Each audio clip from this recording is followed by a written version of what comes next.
Let's go. Let's continue to grind and shine. Name. All Nation. Episode 1 million, basically. Appreciate everybody for jumping in, tuning in. Yeah. Cut day. It's right around the corner. Y'all know I'm joking with the 5 guys that you see in the picture right now. Come on, you know those guys not going to get cut. Basically, those are the untouchables. By the way. Yeah.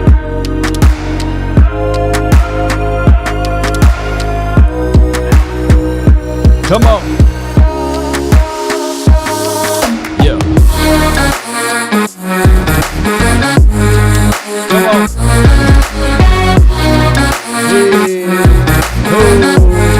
Yeah. Let's go. Let's go. They say ain't no party like a Law Nation party. Let's go. Even on a Sunday, we get it down like James Brown.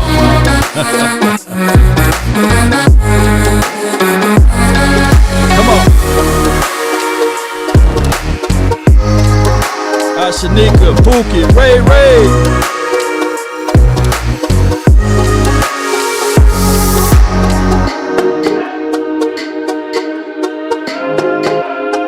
Like mama, they were that man again, huh?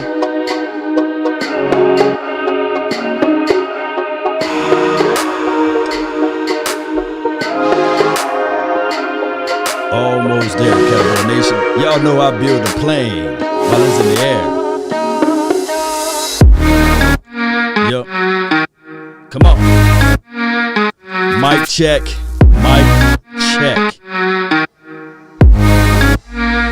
In full effect, baby.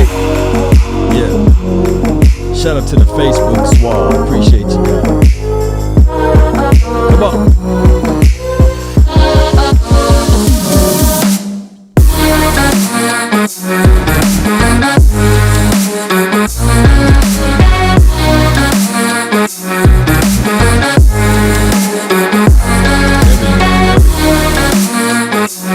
Hit that like button.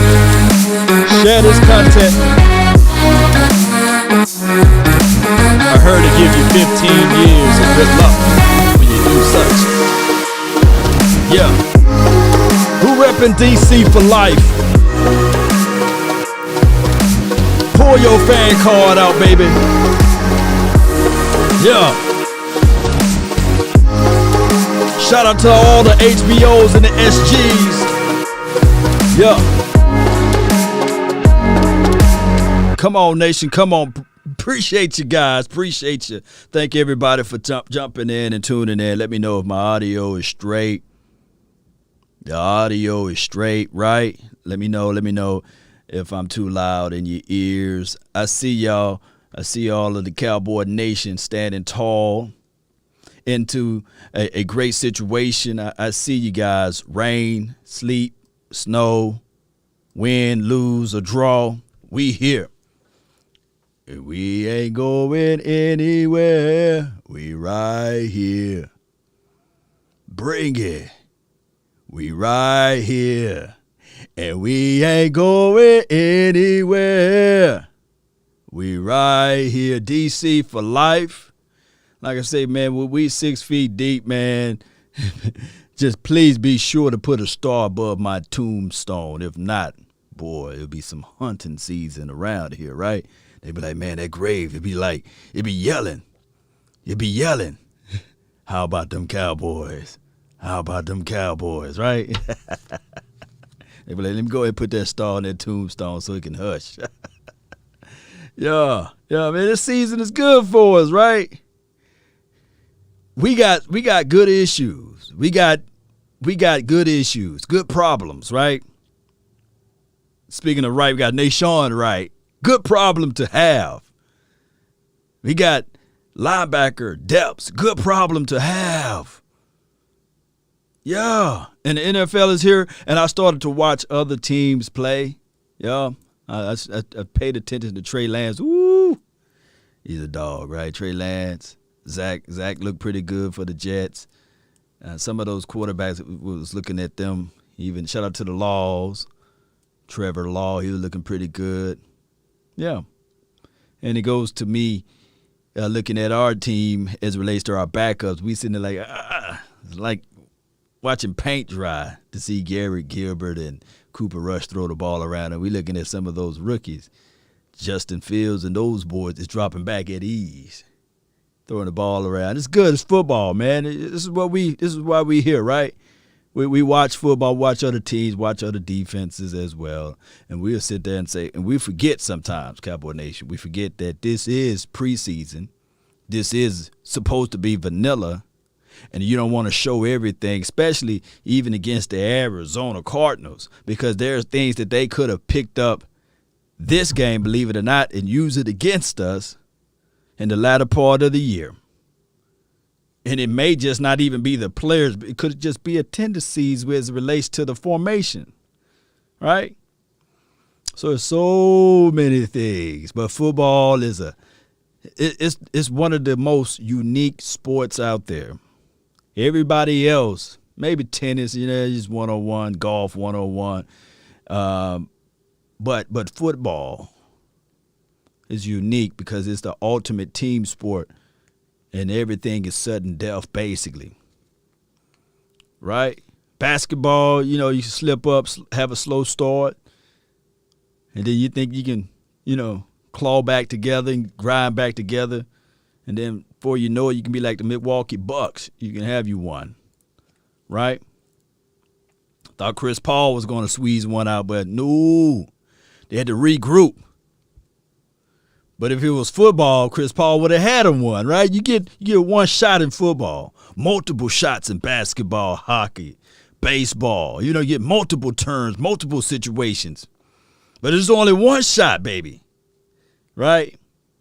So that's why I say that this next preseason game, if some of these guys make it beyond this first 5 cuts or what have you, or how many cuts they're going to do by Tuesday, they need to look up and say, wake up, brother. It's a wake-up call. This is how you going to put your oodles and noodles on the table, your food. This is how you going to feed your loved ones, right? Let me know if I'm lying. Yeah, Brian Bradford says, yeah, Tampa was probably watching too. Did you guys watch the Tampa Bay Buccaneers game? They didn't do that much, right? Spectacular. Yeah, they bleed. But it's hard to evaluate, right? Right. But I love our fan base because here's why I say I love our fan base. We got a gang of people that know a lot of football within the confines of our fan base. And the gang of people that know a lot about football who don't play football. They boisterous. They have their pages. They have their Twitter fingers. They have their communicators all together on Instagram, also Facebook, personalized groups. And then that segment alone is big. But then you have your casual fans, right? And that group is even bigger. Believe it or not, the casual fan group is bigger, it's huge. And they only want the wins, right? They only know the player by number majority of the time. They don't know what all the responsibilities are. But they have their Twitter fingers ready as well. And they fall into love with certain players, and they see no wrong, no fault, no ill will. And there's nothing wrong with that, right, Cowboy Nation? Then you have the young group of fans, the young baby groups that's only looking at it like personal gain, like the fantasy football groove, whereas they only want a player to score touchdowns. They don't really care about CeeDee Lamb as long as he can score a touchdown. That new group of fans, they really don't have no loyalty. No. Because they get the concept. It's all about the players and the stats and what they can do for them so they can walk out with their chests out and go to their contemporaries or go to their friends and say, hey, my fantasy football league beat yours. I know more about football than you. You know, all of that stuff. But then, you know, you got the fan base that knows a lot of football and is just diehard Cowboy fans. Diehard. You know, they ain't folding. They ain't looking at another team. And then we got those guys out there. The craziest thing of it all, we need them all. Even the bandwagoners, right? Some people, you know, like the Skip Bayless of the world, you know, they'll do anything to make headline news that they don't care about who feelings they hurt or who they say about this, whether it's factual, whether it's untruths. They don't care. They just try to do anything they can, anything out of the possibilities and the ramifications of their heart, soul, and sinew to put it out there. But as long as they're first, they don't matter. I think Denzel Washington had a little part of a skit that I'm going to try to repost somewhere. Doesn't matter who's right or who's wrong, as long as they're first with the information, you know. And the craziest thing of it all, that is where the traffic is at. The TMZ's type of tabloids type of news reporting. Jump in. You know, those are the most views because it's such of what falls into line of the modern day society. Everybody want the fast food, the quick meal, the quick fix. Nobody want to sit back and wait for something to develop. Everybody want it now. Right? Shout out to your big play. Slave, what's good? So we don't have patience in this modern day fandom. We don't. Let me do something real quick. Let me put y'all on time out right quick. Hold on right quick. Here we go. Yeah. The juice factor. Hold on. Put me back on camera. There we go. The juice factor. Yeah. See? The juicy stories. Fact later. You know? But then you got a guy like Law. I don't care about being the first. I don't care about being Ray J. You know? I don't care about hitting it first. I just come on in, let everybody spit their minds, spit their thoughts, and these sorts of things, and I come on in with my thoughts. And it's just opinions. Right? It's just opinions. I come and I try to clean up, you know. I try to give you guys my mind. Right? So to get back to topic here, Cowboys need to cut 5 players by Tuesday. There was an article on Inside the Star, and let me put the title in the comment box over here or the communicator. Here we go. I try not to be, you know, I get classified at time and time, every now and then. Law is just a clickbaiter. He's a clickbaiter. I get that every now and then. Every blue moon, you get somebody to say that about good old me. But it is what it is. And I'm not always right, by the way. I'm not always right. I lean on you guys more. I lean on you guys more than you guys may not think of, you know. Even have some down moments, you know. Even have some sorrow days and sad days and rainy days. Then I jump on this, talk to you guys, and then before you know it, y'all uplift me. It's like a counseling session. All of you guys are my friends, my family. You guys are my loved ones, believe it or not. Never met most of you guys. But I go crazy without talking to you guys for 3 or 4 days. I get the itching. Like, I got to talk to my family. At that right shed time, I got to talk to them. I got to get it off my chest. I need somebody to talk to. Let the AI speak. Like button for Law Nation. Appreciate you.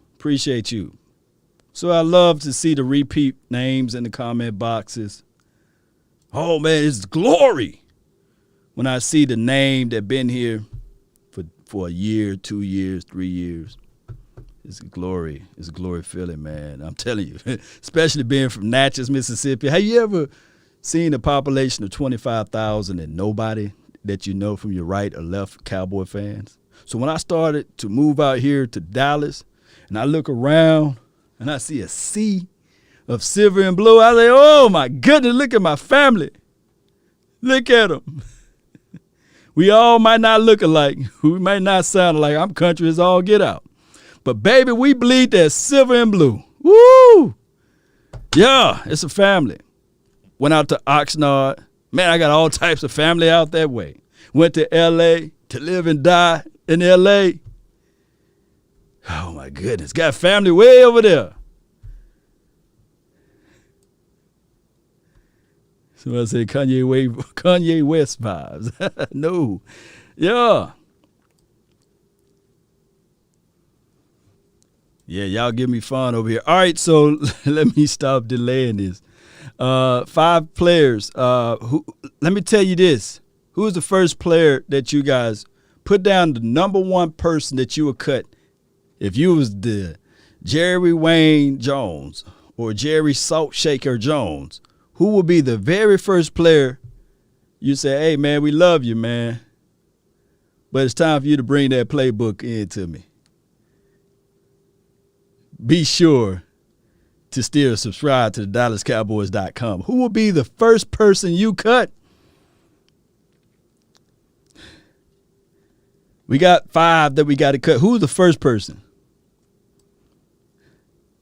To this day, who will be the first person? I'm going to read your comments, man. Let me see if I see a name that's consistent. Ron says, Danucci. Tutti Frutti. Austin says Reggie. Danucci and Steele. This is JR214. Rush. Danucci. Woo! So collectively, we speaking as a family. Danucci get the axe.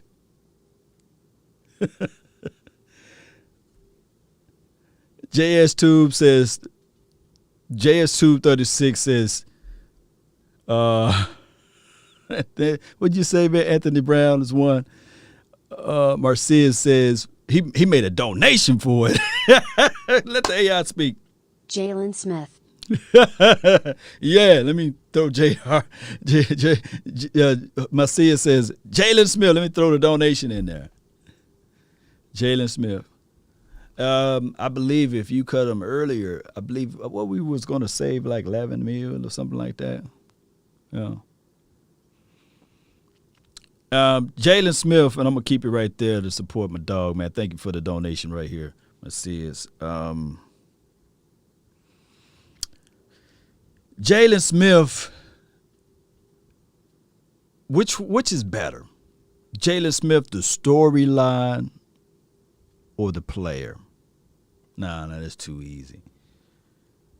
But the storyline is beautiful, man. You talking about chances in life to play a game that you love, to get hurt in a meaningless game, right? Got another donation. I'm going to slide on down to here. Jason, at the AI, she needs some virtual coffee. Come on, lady. Ty Cook, appreciate you. Cut Cooper, keep Gallup. Bold take right there, my brother. Alyssa, appreciate you. Cold take. Whenever she decide to speak. There we go. D. Thompson, bye-bye. Darian Thompson. You just can't say Darian Thompson. Darian Thompson. Okay. Jalen Smith. That would be a hot take, man. That would be like a situation and scenario, whereas we would look at it and say, all right, cool. The storyline was great. The philosophy of drafting somebody that can help this team out if everything checks out and panned out. Oh, my goodness. That would be wonderful. Got another donation. Appreciate you. AI. Jordan Lewis. So far, Jalen, Darian Thompson, Jordan Lewis. Shout out to you, 215. But the thing is with Jalen Smith, I'm not ready to give up on him. No. Do I like everything that he do? don't like it. We can see with our eyes, right, that the movement is just not there.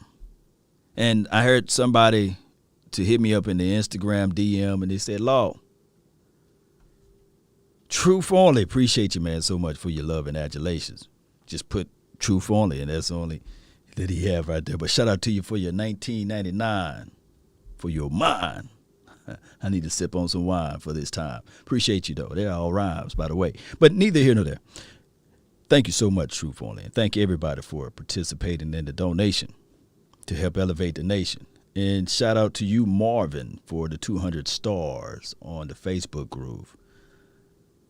But the Jalen Smith situation, it comes to a point whereas we can see with our eyes that the natural movement is not there. And somebody hit me up in Instagram, and they was like, hey, do you think that it was because he gained an extra pounds in weight? And sometimes when you gain weight, it slows down your fluidity, right? The oiliness of your hips are not smooth anymore because you got extra weight added, whether it be muscles or fat, right? But I'm not saying that Jalen is fat at all. No, I'm looking at it like it could be a situation whereas, hey, we got a guy that led in tackles last season. Of course, look where the tackles were, right? But now we replaced that. We got a guy named Keanu Neal who's not afraid to come down and feel or peel you up out of there. And then we got a guy named Parsons who's flying out to the ball. We have a big old question mark on LVE, which is granted because of the injury, and nobody's going to sit there and say, okay, let the guy not play.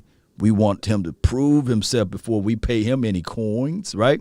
But when you look at Jalen, there's still a situation whereas the flip and the change of direction may sit here and teams will look at it and go, you smell that? There's a weak one. His change of direction is not there.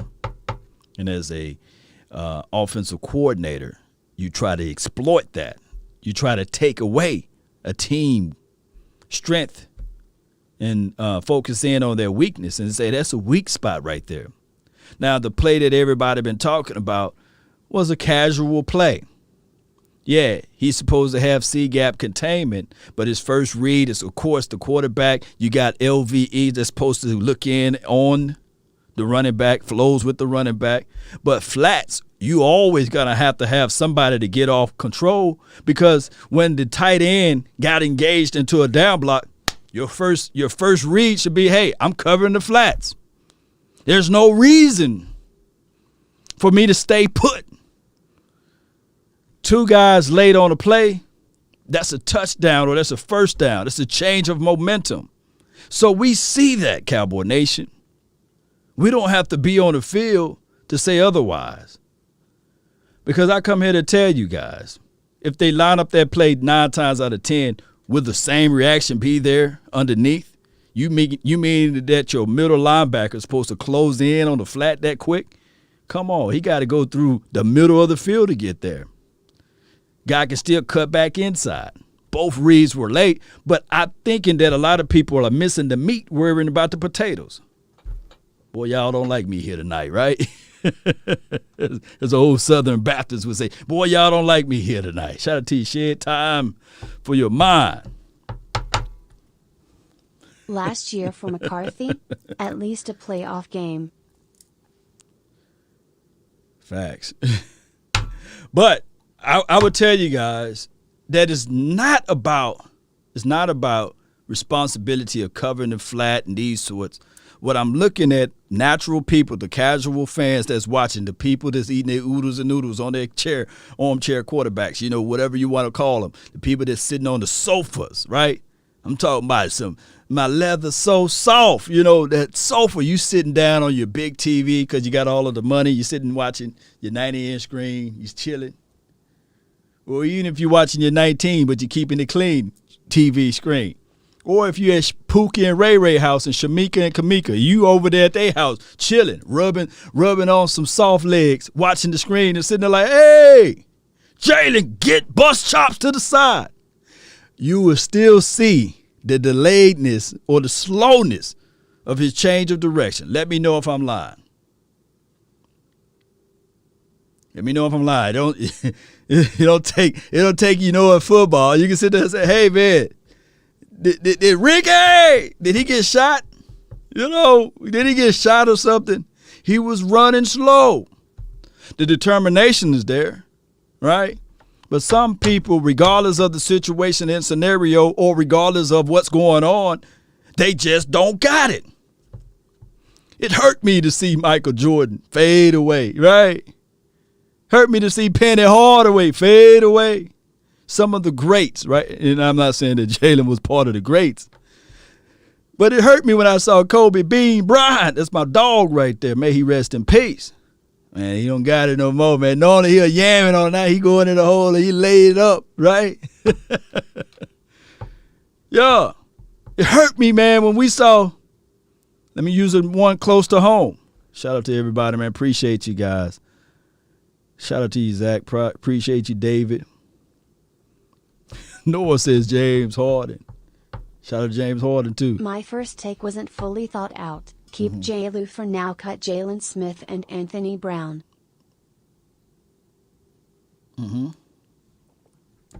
Just got a job at Dallas Cowboys Pro Shop. Cool face. Appreciate ya. Dave, man, which one? Which pro shop you at, man? I was supposed to go today, but things got all caught up, so I was not able to go. But what I'm saying is that it hurt us sometimes. Let me bring somebody that's close to home that it hurt us. Do y'all remember when Emmitt Smith was running the ball? Who remember Emmitt Smith running the ball in 97 and 98 and 99, Emmitt, boy? Oh, my goodness. That time he broke the record for, when he rushed against the Seattle. It was the Seattle game. We always break records when we play against Seattle. But, man, he broke inside the middle. Hell, the young Emmitt Smith, that would have been a touchdown. But we saw that Emmitt, boy. We was like, come on, Ricky. That brother, he had to fall down and roll around. Nobody touched him. We like, man, come on. It hurt us, man. It did. Like to shed tears. Looking at Emmitt Smith dissipate and fade away. It hurt. Oh, my goodness. Law, no, Jalen has QB contained. No, Marp. I know you coach, Marp. Coach Marv. When you see that quarterback rolling out and you see him finna pass that ball, yeah, you got C contained, but the tight end 87 is already engaged. You see the man is wide open. We're not even talking about containment now. We're just talking about you seeing the ball finna go to this receiver or to the running back that's in the flat. What we're talking about, I'm talking about from the casual fan aspect of it. It was the speed factor. That's what they're saying. It's not the fact whether or not he's supposed to have containment. Hell, he could have been a DB, and he could have had a coverage on a DB. But if you see the quarterback locking in on a wide receiver or pretty much on that same player, you break your butt off and you make that play. But it's the ideology that we can see him running it like a stick in mud. But the same breath I'm saying this on a coverage play, Jalen Smith, just to be objectively speaking, Cowboy Nation, is not me picking on Jalen Smith because, believe it or not, like Ripley's, that play didn't determine whether or not we were going to win or lose a preseason game. We talking about preseason at that. We talking about preseason. Because opening up on this video, I talked about Trey Lance. Man, he throw a good ball. But in the same confines of that same preseason game, he was in the red zone, money zone. And guess what he did? He held on to the ball too long. Number 5 for the 49ers, holding on to the ball too long. Pressure coming from the right and left. He had enough time to let the ball go. But he's looking downfield and holding on to the ball. He's going to have to work on getting that ball out with a quicker delivery if he want to stay in the National Football League. It's not me saying that he can't do that. We can see that, right? But what I'm saying with Jaylon Smith, if you do that play 9 times out of 10, that change of direction will always be delayed. It will always be a slow delay. That's all we saying. Put it like this. That separation that Jalen Smith left on the field, Coach Marv, P, would it be the same if that was Parson? Would it be that much of a separation if it was the same with Parson? Will it be the same if that was Jabril Cox? Will it be the same if it was Azura Kamara? You know what I'm saying? That's all I'm saying. The aspect of you seeing where that ball is going and you can't flip off real quickly. That's all I'm saying. But Coach, I feel you though, Coach. I feel you. I love you, man. Appreciate you. He's like, let me say this. Let me say this too. The same breath that I'm talking about Jalen Smith on that play, there was another play where it was a run pursuit. Carlos Watkins chasing the runner. Jalen sniff out the run. He goes through numbers 67 and 74, if my recall is correct. He got to disengage. Some people say, hey, that's easy. Shoot. I wish you get them off of that sofa and you have them going up against 310, 330-pound guards, disengaging, getting off of that, keeping the feet moving, keeping the shoulder squared to make the tackle. Jalen Smith did that, ladies and gentlemen. Jason says, once again, cut Darian Thompson. All right, man, let me go to this article, man. They got some guys on this article, man. Number one guy that they said that will be cut by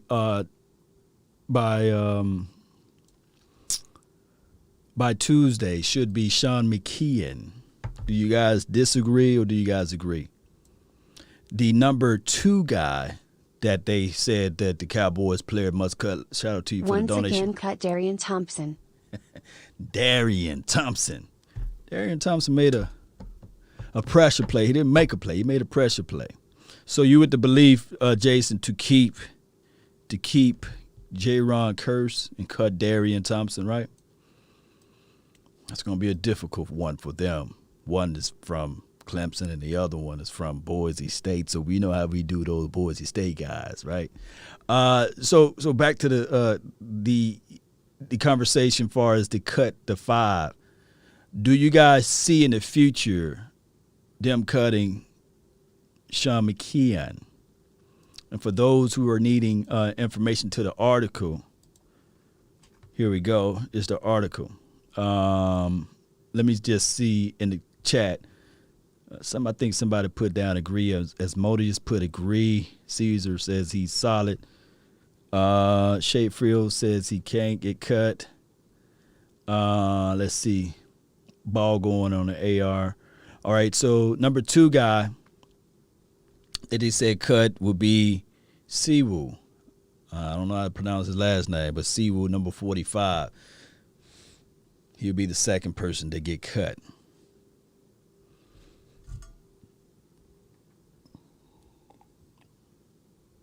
The third person on this list is Anthony Hines, who suffered an injury on his upper arm on Friday night. He was carted off the field. Will you cut Anthony? The 5th person that they were talking about cutting, shout out to you, Downey. Thank you so much for your love and adulations for the station and for this conversation. Appreciate you. The other prospect that they are talking about cutting would be TJ Vasher versus Brandon Eagles. What about David talking about what about Malik Turner? To be 100, I think that Malik Turner is fine, but I just think that if they had a choice between Malik Turner and Simi Fehoko, they'll go with Simi Fehoko. They're going to go with Simi Fehoko. Yeah, the phone lines are open. Let me put the phone number down in the chat box right quick. But if you need the number 657, let me do this right quick. 657 390 7391. The hotline. That's the hotline. Let me see if I can put it somewhere on the screen here. And let me pin it to the top. Get back here. That's the hotline for your mind. All right, so TJ Vasher or Brandon Eagles. That would be one of the guys to get cut. And then they talk about K-Ron Brown. That would be another person. All right, Coach. You're live, Coach. What's going on, Law? Nothing to it, man. Talk some sense to me, Coach. Talk to me, then. Talk to me. Let me tell you something. All right, now listen. I'm listening. I understand we talking about with Jalen and this false step, but if you look at the play, he was caught in a no man's land. Running back comes out. He's the last man. When you're in man coverage, there is no flat. That the flat is whoever man is in the flat. That's who's in the flat. Okay. That's not to say we playing flats with the outside linebacker. We in man coverage. Man, that's why you saw LVE on the first when the play even started. When the running back moved, he was going there right now because he knows that that's where he's going. That's just a bad defensive call in a bad situation and a good offensive call in a situation. And that happens. They put us in the quadrant where we could, if they said you get to that back out there, because we've been playing a lot of man coverage, and they say if you can get to that back out there with your middle linebacker covering the back all night, then we want to make sure we think we can get that pass off to get a 3 or 4 yard gain. Right. But I want to say this. And film backs this up for me. Okay. And I've been watching film and watching the Cowboy games for many years. I've been alive for all the championships. Longer than I've been alive, Five times. So yeah. But we are giving Jalen Smith a lot of flack, and I can understand his play is in some cases I can see where we give a lot of flack. Mm-hmm. The LVE is your worst linebacker on that field, and I will prove this. If you want to watch film, Law, we can watch film, and we can watch it for days, and I can prove with LV. But he gets a pass. He gets a pass because we say injuries when he's not hurt. Mm-hmm. I'm gonna say when he's not hurt. The 9 games he's not hurt. He had maybe about 60 tackles in 9 games. Mm-hmm. If we're talking about Jalen tackling people 5 or 6 yards down the field, well, why is LVE not tackling people 5 or 6 yards down the field? When you look at his missed tackle rate for last year, LVE, it ranks worst in the NFL for linebackers. Jaylon Smith he got 100-some tackles, but his missed tackle rate is below 10%. LVE missed tackle rate is almost 30%. When he talked about when Quinn talked about some things, he said, remember this press conference, he said, yeah, well, LVE and Jalen are working on some things, and he mentioned Jalen about taking longer strides so he could be faster, right? And he talked about LVE bringing his hips and tackling better because let me ask you this though, Coach. Let me ask you this, Coach, and I am not trying to cut you off. I give you all the respect in life on this. But what we're saying, collectively speaking, that play that I was talking about with Jalen Smith, when he was inside, when he was in the middle, when you saw 67 and I believe 74, both 300-pounders coming at him, and he greet them, he disengaged, got upfield, kept his shoulders squared, and made the tackle. You remember that play against the Arizona Cardinals? I remember that play. Yeah, I did a little excerpt on my IG page. We didn't see that much of Jalen last season because they had him pretty much deeper in coverage, and then he had to absorb. He had to do the observation before he hit and run and chase downfield. We didn't see that much out of him. That's play. Right, but I can tell you one thing, Law. Go ahead, talk to me. I'll tell you one thing. That was a great play. That was a look. That was a attaboy. Yeah, go ahead. I challenge you this. Find me 3 plays that LVE did that all last year. Last year, I'll have to go and personally look at all of his pages. If you find me 3 plays. But what I want to say, though, with LVE, there was a play in that same game that they dropped in coverage because it was a deep play. It was a 3rd and forever play. And, they was giving it underneath. They abandoned the A-gap. And the running back shot up right field. It had a lead blocker, at least 5 or 6 yards downfield. I literally saw LVE go and destroy the blocker and still able to get through that blocker. He went underneath the blocker. Blocker really didn't even touch him. He went through and he attacked. The ball carrier by the leg. Now I'm gonna tell you this, Coach. Did you see LVE do that the previous years? I didn't see the LVE. This is the problem I have. This coaching right now. So yeah, I want you to think about this. Go ahead. We got 4 major linebackers right now. Mm-hmm. Maybe 5 if you want to put Jabril Cox in there, right? Mm-hmm. Who's the biggest? As far as size? Mm-hmm. I don't know. It could be. LVE is the biggest by far. He's the tallest, 6'4.5". Yeah. Right. Yeah. He's the biggest. Who's the most physical? He's not even the top 3 of physical. We're talking about putting him at will linebacker, and he's the biggest guy in the linebacker core. It's not about I want the Cowboys to do well. Facts.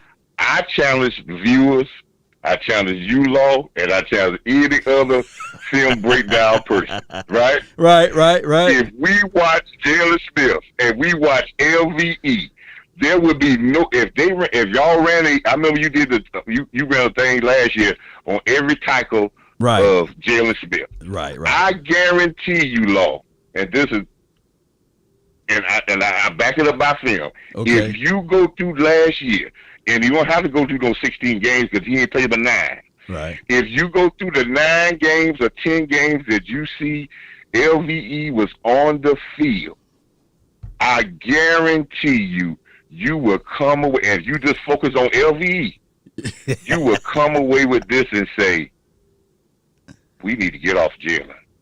This is a problem.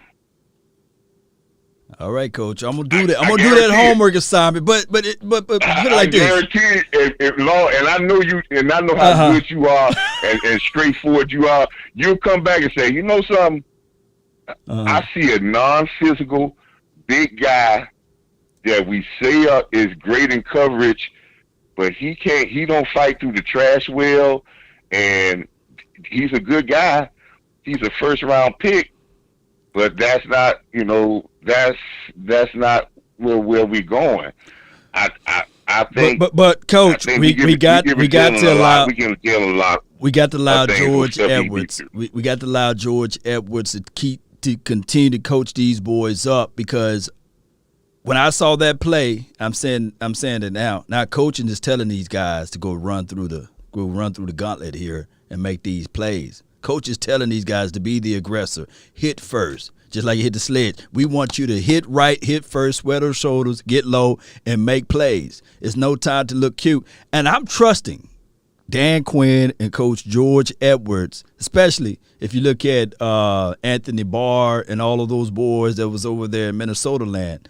One thing you can't talk about is the linebackers over there. So we got this guy. Last season, he wasn't hands-on with the linebackers.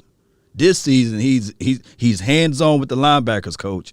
And I believe George Edwards is teaching these guys up. So that's why I'm not even going to look at last year's film because I think it's going to be different philosophy. I think Jalen, I'm not – I want to say one thing, Long, I'm going to let you go. I don't think Jalen is right now. I think our top 2 linebackers is Parson, and when the pads are on, Neal, he basically played linebacker last year at strong safety, and he's physical enough. And this league is where smaller linebackers can be able to attack a lot more in the run, and he's very physical.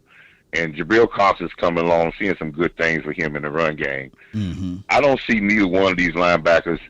If Jalen might be a casualty because of what the salary thing, cutting him now is not going to save you any money.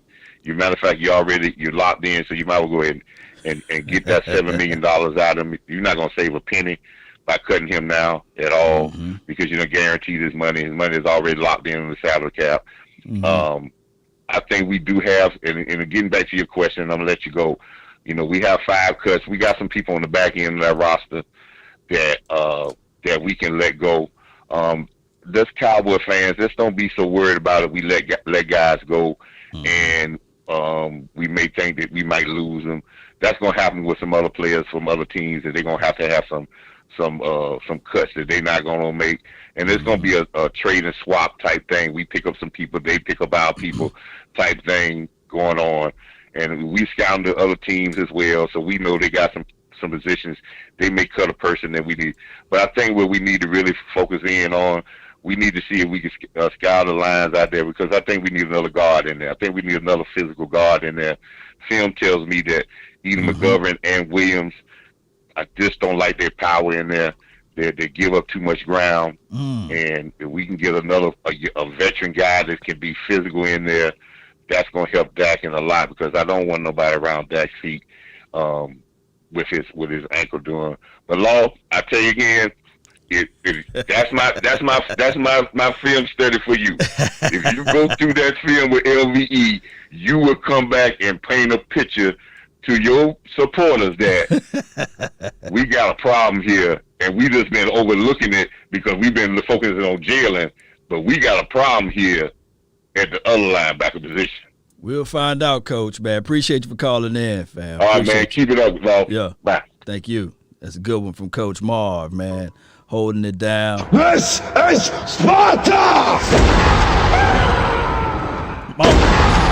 Mama said respect your elders at all time, and he forgot more football than I know. So I know that Coach Marv is always around a good situation of putting the knowledge in our minds. So respect him in the chat. So it's Marv P in the chat, but I think he need to change his name in the chat to put Coach Marv P in the chat, man. Coach Marv, you got to put Coach Marv under your YouTube name so that people can identify you as a coach. Just like I respect coaches, man, so much. Believe it or not, Cowboy Nation. 903, you're next, and 701, hold tight. And this is the reason why I respect coaches, man. They are people who work with the youth, who try to install their wisdom and understanding of not just football or sports like basketball, track, or what have you, but the philosophies of life. I would not be here to this day if it wasn't for my coach, So let's give coaches the respect, just like we give doctors their respect, and we give lawyers their respect, and judges and all of this their respect. So, Coach, man, you got to put your name up there. Coach, you earned that title. 903, you're live. What you got for the show? Going twice. 903 exit. 701, are you the one? You're live. Hey, what's up? I got something about safeties that I think you'll find interesting. All right, I'm at the edge of my seat. All right, so we talk about Super Bowl teams, and we look at their safeties.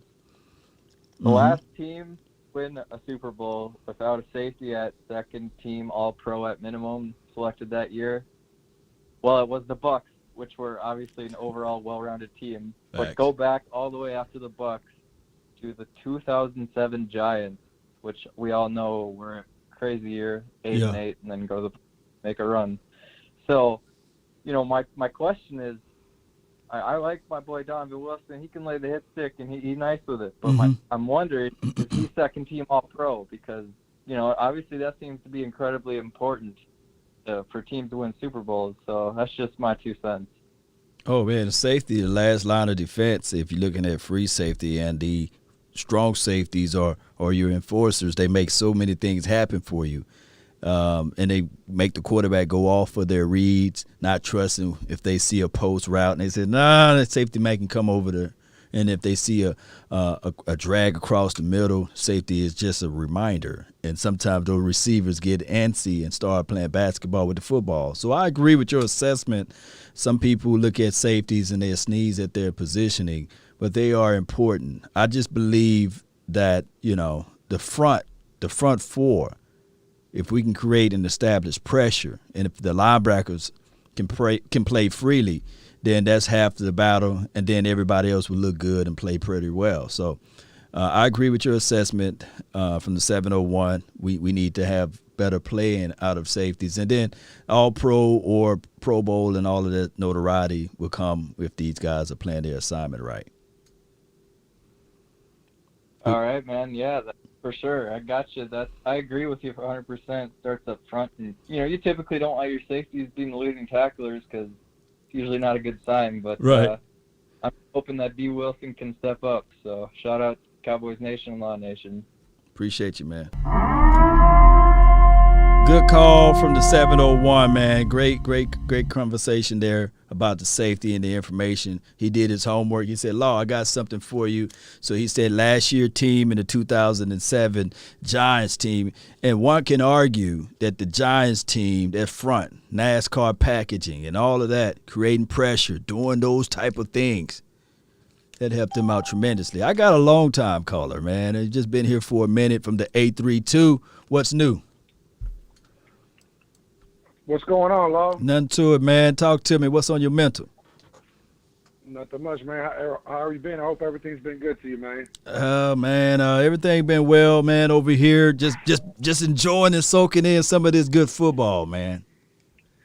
That's good, man. Yeah. First, before I tell you what I want to say, I want to make sure I tell the callers to make sure they smash that like button to support you because you be doing a lot, man. You go out there to Oxnard and everything and, give us the perspective from our point of view, you know what I'm saying?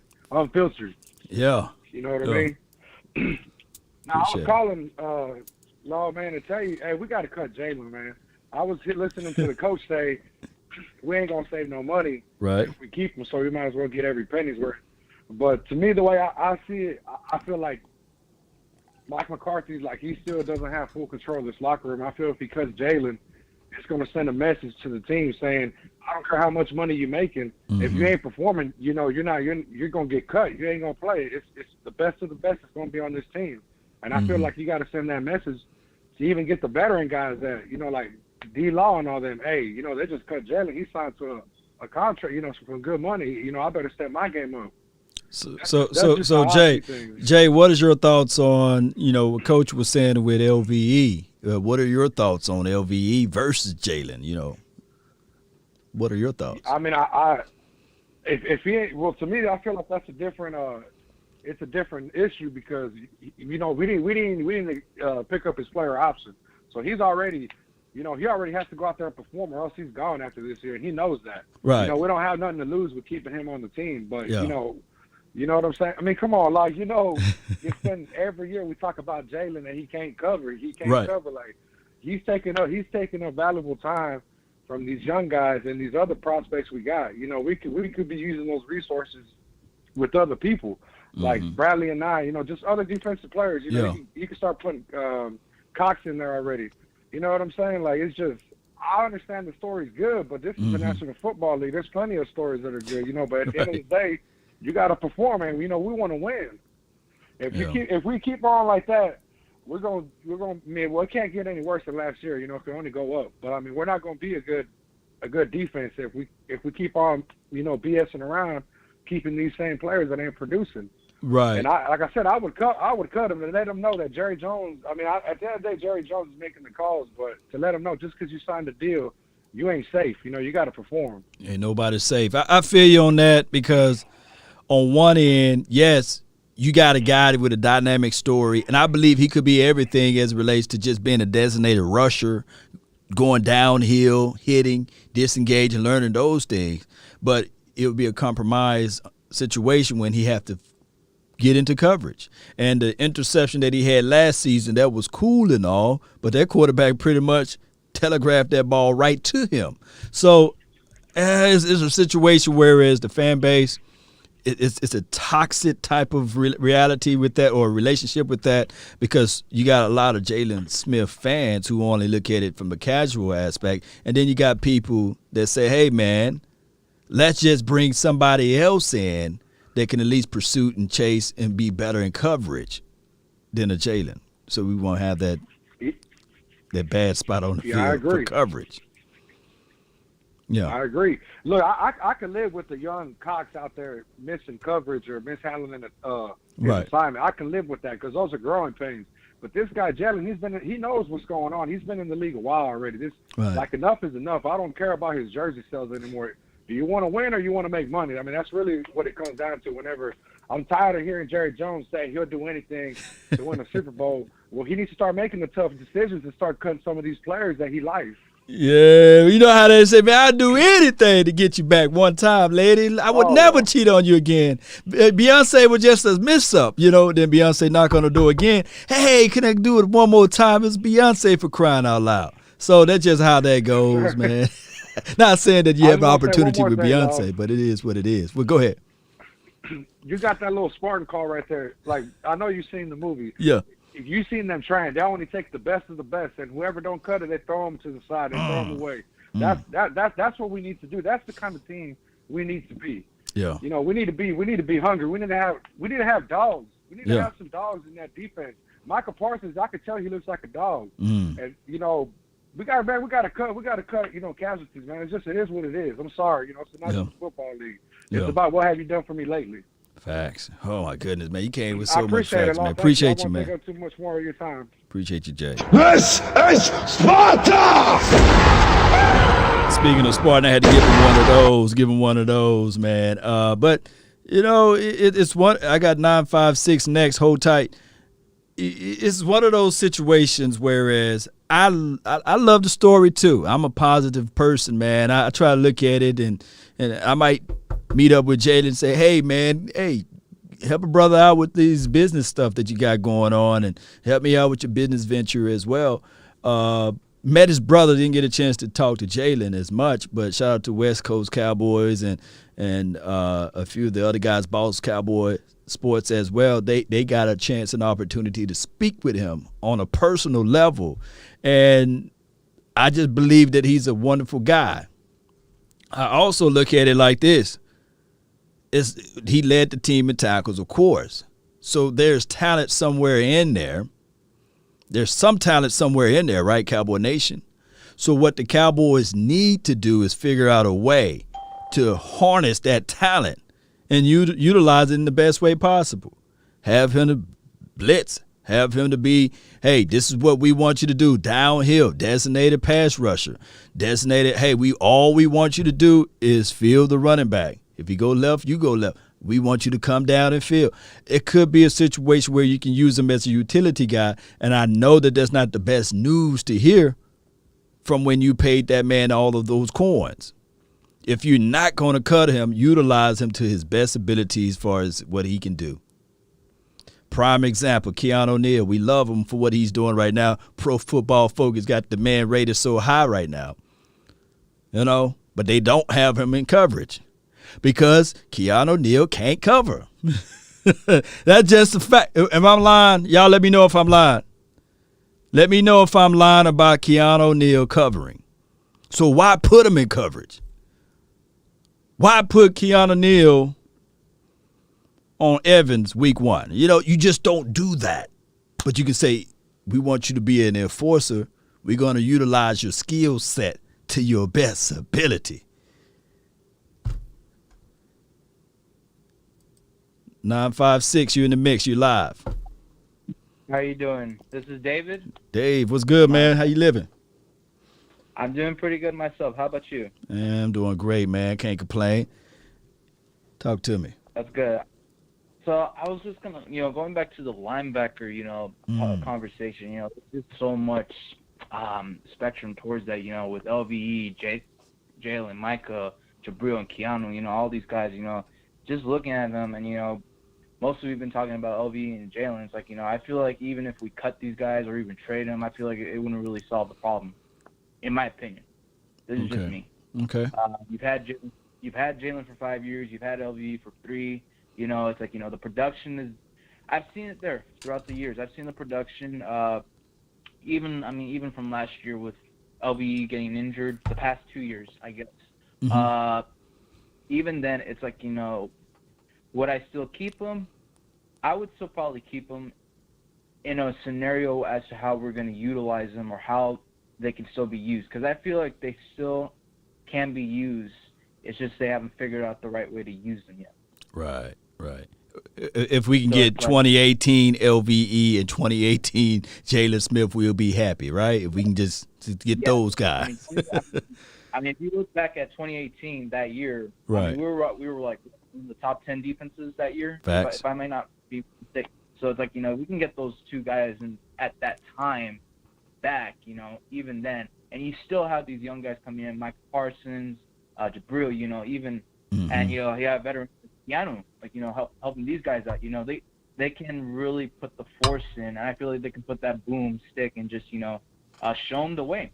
Right. Show them the way, as you know, like, hey, make sure you do this. Don't miss out that zone, or you got to get into the gap, or just the little details. You got to make sure the little things are there, because if they ain't there, you know, it's like, you know, even then, even veterans mess up. I'm not saying every player is perfect. Facts, yeah. So even then, like, you got to teach these young guys first. They got to get the details, the small guys.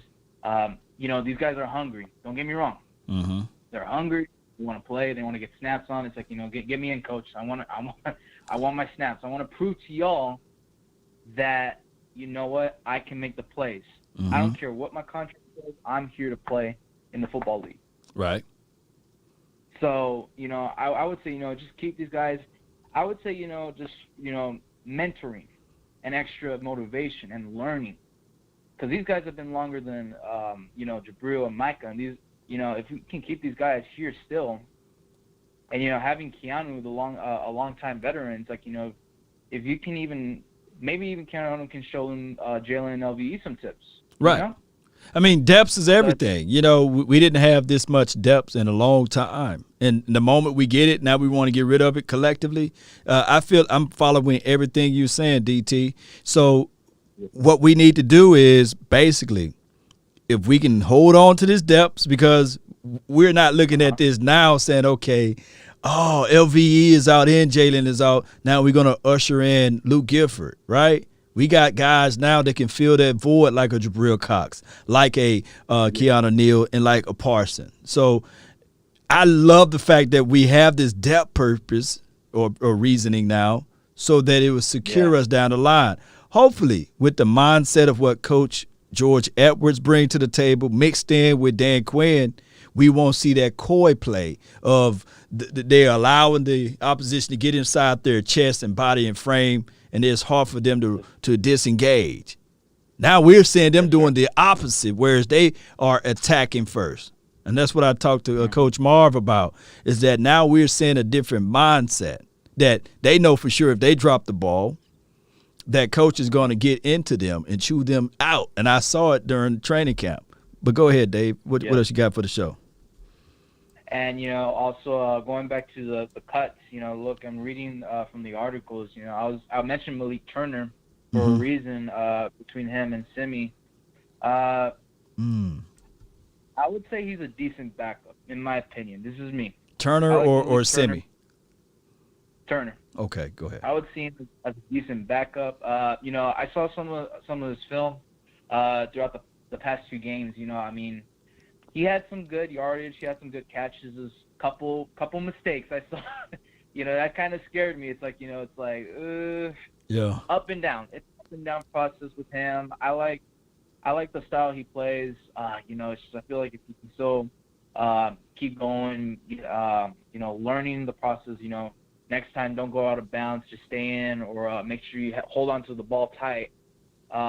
The one play that got me was when against Pittsburgh, he caught that ball right in the air, fumbled it. You know, you get little details. It's just little simple things like that. Just hold it on, grab it tight, don't let go. If they're tackling you, just keep moving forward. You know, just simple things like that. I like Simi, and, you know, with Simi, I like him. I feel like he's producing little by little. If he can still keep going with his production, you know, I could see him maybe potentially, and this is me saying a potential future starter, maybe.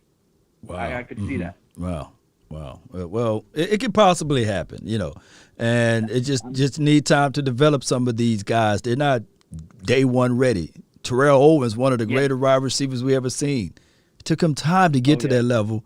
He wasn't like Terrell Owens this year one, week one. It took him time.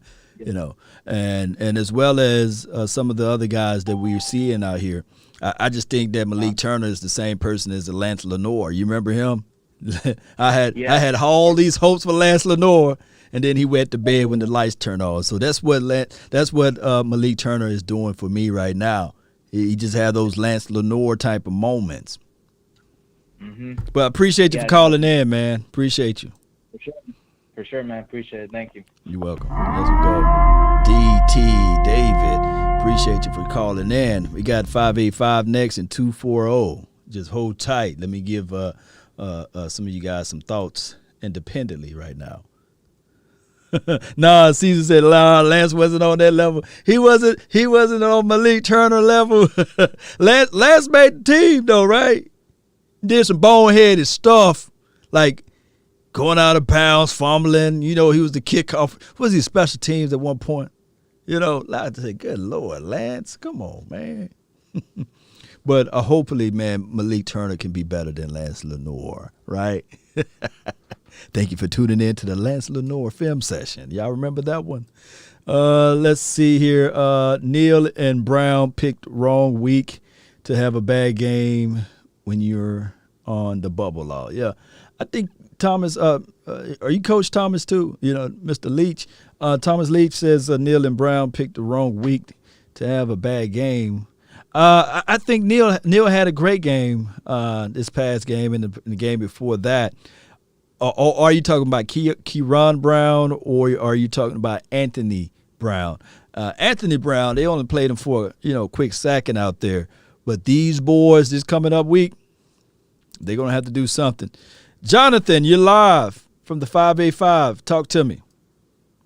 What's up, Law? Nothing to it. What you got for the show? I just want to say, I say don't cut nobody.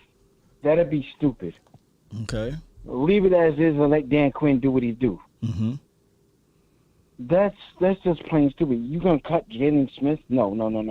You don't do that. Right. And like what you said, like what was it, Neil?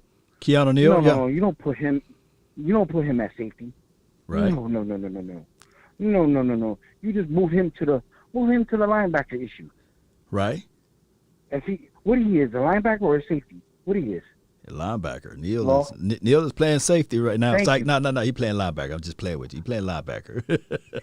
He's linebacker. Oh, I thought he was playing safety. I was going to say take him off the safety because that don't look right. Yeah, he's a linebacker. When I saw that preseason game, I was like, okay, he made a fumble. Okay, That's cool. Mm-hmm. That's cool. He can hit.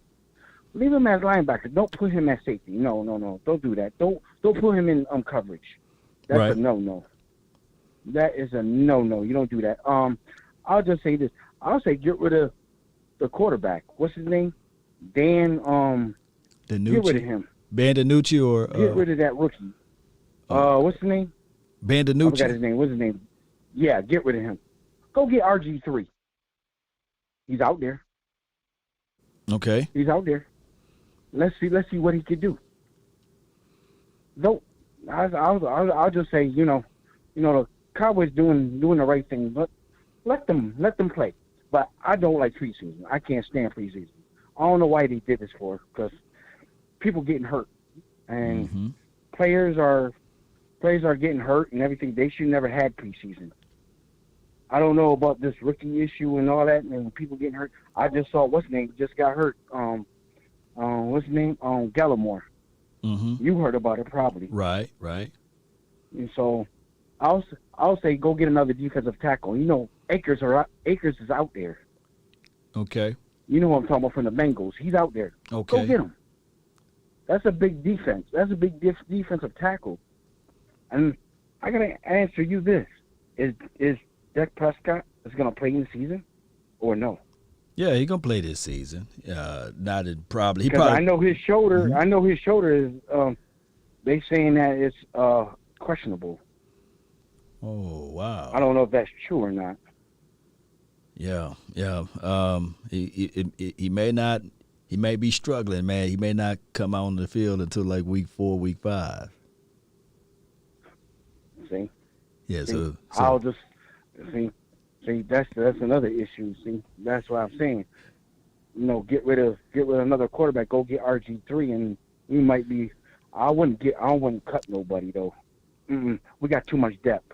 right. No, I wouldn't cut nobody. It's just like you said, and the other guy said, I wouldn't cut nobody. Right. Let's see what Jalen Smith do. If he can't do no good this year, okay, cut him next year. Get rid of him. Well, I just want to say, thank you, Law, and I like your I like when to support you. Thank you. Appreciate you so much, man. Thank you so much. Yeah, appreciate you, man. You're welcome. Jonathan D. Appreciate you, man, so much for calling in. It's always a delight. Always a delight, man, when Jonathan call in. I'm going to have I'm not going to go there. Yeah, man. Yeah, sometimes, man, it's just one of those situations whereas we love this team. We do. Dak Prescott going to be all right. Cowboy Nation is MRI. Came back that everything is healing properly. And as far as he mentioned Geno Atkins, that's what he wanted to say. Not Akers, but Atkins is a guy that's out there on the market. Not saying the Cowboys should, but the name of the game is they probably sit back and wait to see how many good players that they had on their watch to get cut, and then they're going to bring said a player in for a cup of coffee. May not be Geno, but might be somebody, or they might just stay put. Right? And what other thing he brought up? You can't keep 90 players. That's just the thing. You got to cut somebody. Can't keep it. Can't keep them all. That's the name of the game. Your roster management is a way that you handle things, and the Cowboys, they're gonna have to manage their roster. 240. What's new? What you got for the show? 240. What you got? What's going on, love? Nothing to it, fam. Davey George in the chat. Hello, can you hear me? What's your name again? Let me save it right quick. What's your name? Oh, it's Davey George in the chat. Okay, what's up, man? What you got, man? With the show? I just had some questions about. I came in the stream when you guys were talking about Jalen, and I was like, I was thinking, is there a way that we can make him like a 3-4 linebacker? You think? Where is he gonna be at? Inside or outside? Like outside, or like on the line, and like like standing up how they wanted DeMarcus Lawrence to do last year, but then we can drop him back into the flats sometimes if we need to, where he doesn't have to move that much. He's playing one side of the field or pass rushing. You know what I mean? I mean that's a preference that they might throw some mix in like that, mixtures of plays of designated pass rusher, having Jalen standing up close to the LOS. Basically on the play that we were talking about, he was close to the LOS, standing up tall, and he had an option to either come down the stream to blow up that play to blitz the quarterback, or he had C-gap containment, whether or not the tackle, the tight end, and I think number 87, he engaged into a down block position, right? So he was eliminated, so he really didn't have to worry about him because he didn't break out to receive a pass, so he was considered a blocker. So he was free. So he had two-way pretty much either chase the quarterback for a tackle or a sack or to cover the running back in the flat. Now, of course, that is decision-making by him. So I don't know. I don't know what the plans will be. Will he be a designated pass rusher? Will he be a guy to cover? Will he be a guy? I don't know. To sit back and wait for the play to develop and then make a play. I just don't know at this point. It's toxic to talk about Jalen, but I would see him as a person that can blitz the quarterback, come downhill, don't worry, don't do too much thinking, just chase. Just go to the quarterback. See quarterback, hit quarterback. That would be a good solution for him. Yeah, I was thinking like maybe we could put Jaylon Smith in like that Zadarius Smith role. Or the Clay Matthews role, right? Clay Matthews was never taught to cover anybody. They knew that he had freakish athleticism. He had good speed, rush the quarterback. Just use him in that fashion, right? Yeah, and then we got like our Michael Parsons, which in this case would be our Blake Martinez, coming and stacking up all these tackles, right? Running sideline to sideline at 4.3 speed. Facts. And for like my cut, if I had to cut anybody, I've had a problem with this guy for a long time, Darian Thompson. If we need to cut somebody, I think he should be first. Obviously, like I don't know how like as the season went on and the defense learned Mike Nolan's scheme more, I still feel like out of everybody, he was always in the league. He was always in the worst position.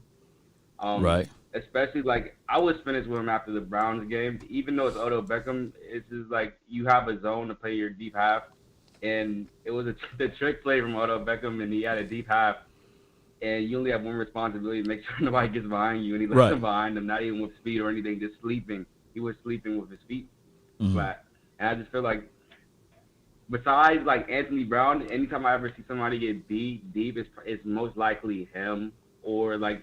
I don't like his instincts, and he's not really a hard-hitting safety. He's kind of just like another version of Xavier Woods, to be honest. Right. I mean, it's just what it is, man. Darian Thompson, he was drafted before Justin Simmons, right, for the Broncos, Justin Simmons. He was drafted, I believe, in the 3rd round by the Giants, and he didn't make it all the way from that team. If you think about it, the Giants been suspect in their secondary for a long time. So you mean to tell me he was going to come over here to Dallas and make an impact play? No. He's a serviceable guy off the bench, not a guy that you would depend on 60 snaps and beyond. You just don't want that, or 30. You don't want that, I think that he's a special teams guy, come down and be one of those guys that can feel.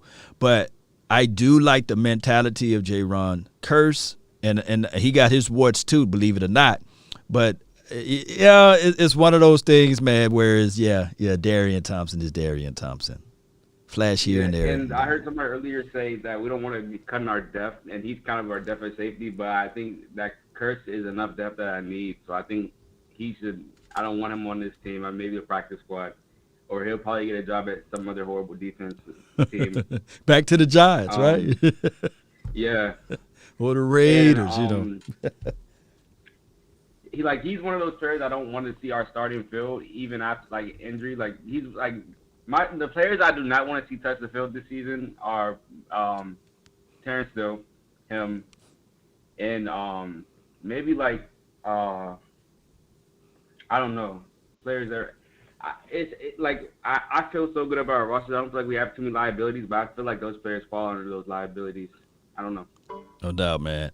All right, man. I'm gonna let $100,000 get on, man. But I appreciate you so much for calling in, DMV. Appreciate you, bro. No problem. Have a good night. You as well, man. Good call from him, man. Let me give him one of those. The coolest thing about Darian Thompson is his number, 23. That's a dope number, right? You look at number 23, you be like, yeah, Darian Thompson. That's a dope number, right? 23. Oh my goodness, that's a good number for him. And I'm not throwing any salt or shade, because the first time he make a play, trust me, I'll be like, thank you for tuning in to the Law Nation Film Session as we take a deeper look at Darian Thompson. 100, man, what's good? Dak Prescott ain't playing for the season. He got a hurt shoulder. We got to deal with Gabbard, Gilbert, and no.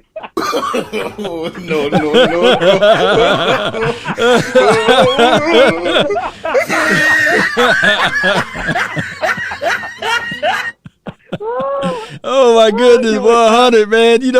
That's just how it sounds every day, man. Oh my goodness, man. You make me laugh, man. That's how it be. Look, bro, all day, I get that all day. I get tons of paragraphs, man. I told you. that MRI. He getting the second one. He's about to be dead, Lord. He didn't get his shots, you know. I said, man, God, dog, man, what this got to do with the price of tea in China? Man, if I could just do a screenshot. See, I don't do that what most people do. I forgot his name, the comedian. I don't screenshot my DM. I don't do that. I don't screenshot the DMs. I forgot that comedian name. But I don't do that, you know. But if they do it in public, sometimes I want to so bad. Like, come on. Eat your crow, people. Eat your crow. Sometimes you just want to do a receipt video where you just put all this. I said, man, I can't. I want to, but I can't. Oh my goodness! Like, why Lord doing this to this guy? Why I gotta call it? Why Lord? Yeah. You gotta be dying, man. I said, Lord had to do that. Yeah, he gonna be out. Yeah. Oh my gosh, man! Oh man, it just make me laugh, man. It just make me laugh all day, man. They listen to the national media. If you want Cowboys news, do not listen to ESPN and FS1. You listening to people that don't follow the team. They get little notes from every team, and they just spit what the headline is. They don't know what's going on with that team. You follow the people that's around the football team. You follow the people that their main focus is the Cowboys. Those are the people that you follow. Yeah. The national media, Monday. Dak Prescott had his MRI on Saturday. Oh, it came out great. Yo, know when we knew this? Saturday. We didn't know this Monday. We knew this Saturday, people. And you know who kicked it off? You know who kicked it off? That Sly Devil. He's my quarterback. He'll always be my quarterback. Troy Aikman. Mm-hmm. That's it, God, dog. Troy. I know. I said, Troy, why would you say that, Troy?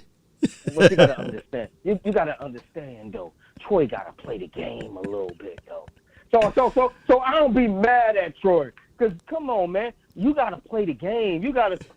Troy, I don't want to do it, but he gotta do it because Troy's not Cowboy centric. He's national media guy. You feel what I'm saying? So I gotta get the clicks. I gotta get my name out there. I said, no, Troy. I said, no. Let me do that. Let me put that out there like that. You know what I'm saying? Let me say there's something. When Troy know what the deal is. Come on, man. Troy know what's up. Troy had to know, right? Yeah, he was on the field, and he said the Cowboys is something deeper than what they're saying and what they're leading on. And I said, Troy, come on, man. No. Come on, man. Troy is connected. Troy don't need, but the thing about it is, Troy, you don't need to do that. Why are you even doing that? You don't need to do that. You don't see Tony Romo coming out here saying, there's something deeper with that Prescott. No, Tony Romo out there playing golf. When it's time for him to do his football thing, he do his football thing. Troy, you should do the same thing. I know you're making money, man. I know Troy got to be making buku money. Come on, man. Yeah. He's a top broadcaster. But see, the thing is with Tony Romo. Tony Romo knew what's going to happen. In 2018, they squeezed him. They said, so, Tony Romo, how you think this team would look for the 2018 year? And he was like, he knew that those wide receivers like Bryce Butler and all of those boys wasn't going to be able to cut mustard, what have you. And I had to find that interview. And Tony was sweating a little bit because he was on the beach somewhere. And he was like, man, they're going to throw this question at me. I'm not trying to throw any of these wide receivers under the bus. And that was his last time making a bold statement because he was right on the money. Tony knew that they didn't have no wide receivers and they had to do something in 2018, but he didn't want to say it that way. But he was like, wide receiver by committee and then no tight end because they did not just wide receivers by committee, they did tight end by committee. And Tony was sweating like a mug. But I'm glad things turned around. We end up going to the playoff that year. because we made an When they acquisition. got our mall. Yeah, we got us. Yeah, we got us a real one. But you don't hear Tony making no more bold statements because Nah. He just stick to the broadcast. Yeah, He stick to don't the make broadcast. No statements or nothing. Call me when the football season starts. That's when I come around. y'all have been dirty That's my what you name. do. Yeah. Call me when the football season, and then ask me about the team. I'll let you know that. But before then, don't call me. I don't exist. Yeah. Don't call me. Yeah. That's good why stuff, I'm man. surprised at Troy. Like, Troy, you don't have to say that. You're not on TV every day, Troy. What you doing? So 100, man, just to get back on this topic right quick. Who's your 5 guys, man? You couldn't. By Tuesday. 5. What Jalen Smith contract looking like if we cut him? What we say?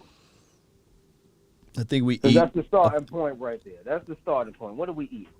I think 6. I think it's 6 million, 12 million, something like that. We're gonna eat it. They're not going to do it. Nah, they ain't cut Jalen. So They're not cutting him. They're not cutting. That's too much money. He's a cornerstone. They're not All right. So who else? Who your 5 guys, man? Who your 5 guys? gonna- You don't have to give me 5. Give me a strong 3, man. Give me a strong 3. Hope I ain't put you on the spot. You did. You did. Okay. Well, give me one. I know you give me one book, man. We playing spades now, man. Can you give me one book, man? Who's your one? Who's your one book? It's Jalen. I want Jalen off this team. All right, that's your possible. But That's they your not possible. gonna do it, but I want him off the team, man. That's your possible, man. Give me one book, man. Give me one book. You give me one book, 100. That's a 17 possible. Is gone. 17 is gone. We got too much firepower. I like 17, Yeah. but 17 is gone because he come on. How many wide receivers we gonna keep? Shoot. That's a good question. After And Cedric Noah Wilson and Noah Brown, you're gonna probably keep one. And that's squeezing it, man. Yeah, that's squeezing it, man. And as much as I want to, both Browns are gonna be here, people. Yeah. Both Browns. Yeah. You know what I'm saying? And we don't want either one of them. I'm sorry, I don't. At least I don't. Maybe I'm in the minority. I don't want none of the Browns. I'm tired of the Browns on this team. Right, I want both of them to go. But, you know, so I think 17 is gone. What's number 1? What's number 1? He shows up and kind of, you know, a little bit here and there, but I don't think it was great enough. Cedric Wilson. Yeah. I mean, he went. Bone Fossil slapping the table for him, man. So he gonna be on this team. Bone Fossil, he's in. Yeah. He's. You want CD Lamb to be out there catching the punts?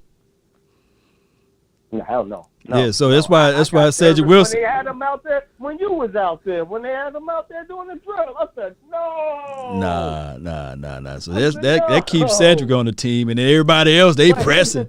They ain't doing nothing special. What about that running back? Which one? Hardy got Brandon Knox. 23. 23. We don't have a running back 23.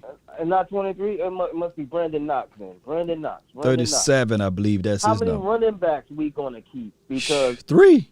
I think we keep 3. You think we gonna keep 3? I'm thinking we're gonna keep 3.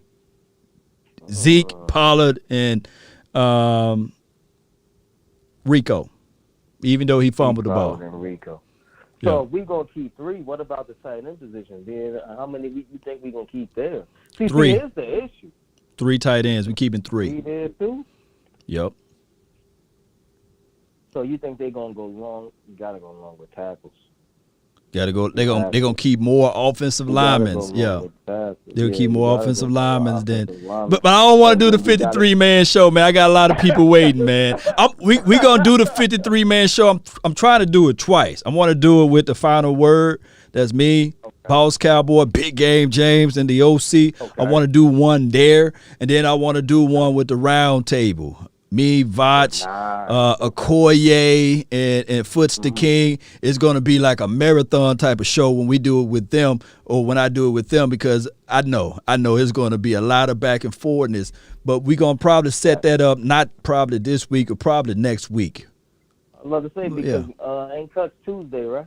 Cuts Tuesday, I think they cut down to what, 75? Yeah, cut that. 85. 85? Yeah, cut down to 85. I think 85. They cut down to 85. So the show going to be a little delayed because I wanted to do it before they do this cut, but we just don't have the time, you know? Right. Yeah. Yeah, so we're going to plan something. I think the Cowboys is looking to see what quarterbacks get cut, and they're going to bring somebody in. I really think that's going to happen. I think they're going to look and see what quarterbacks get cut, and they're going to look around and see some, and they're going to bring a quarterback in.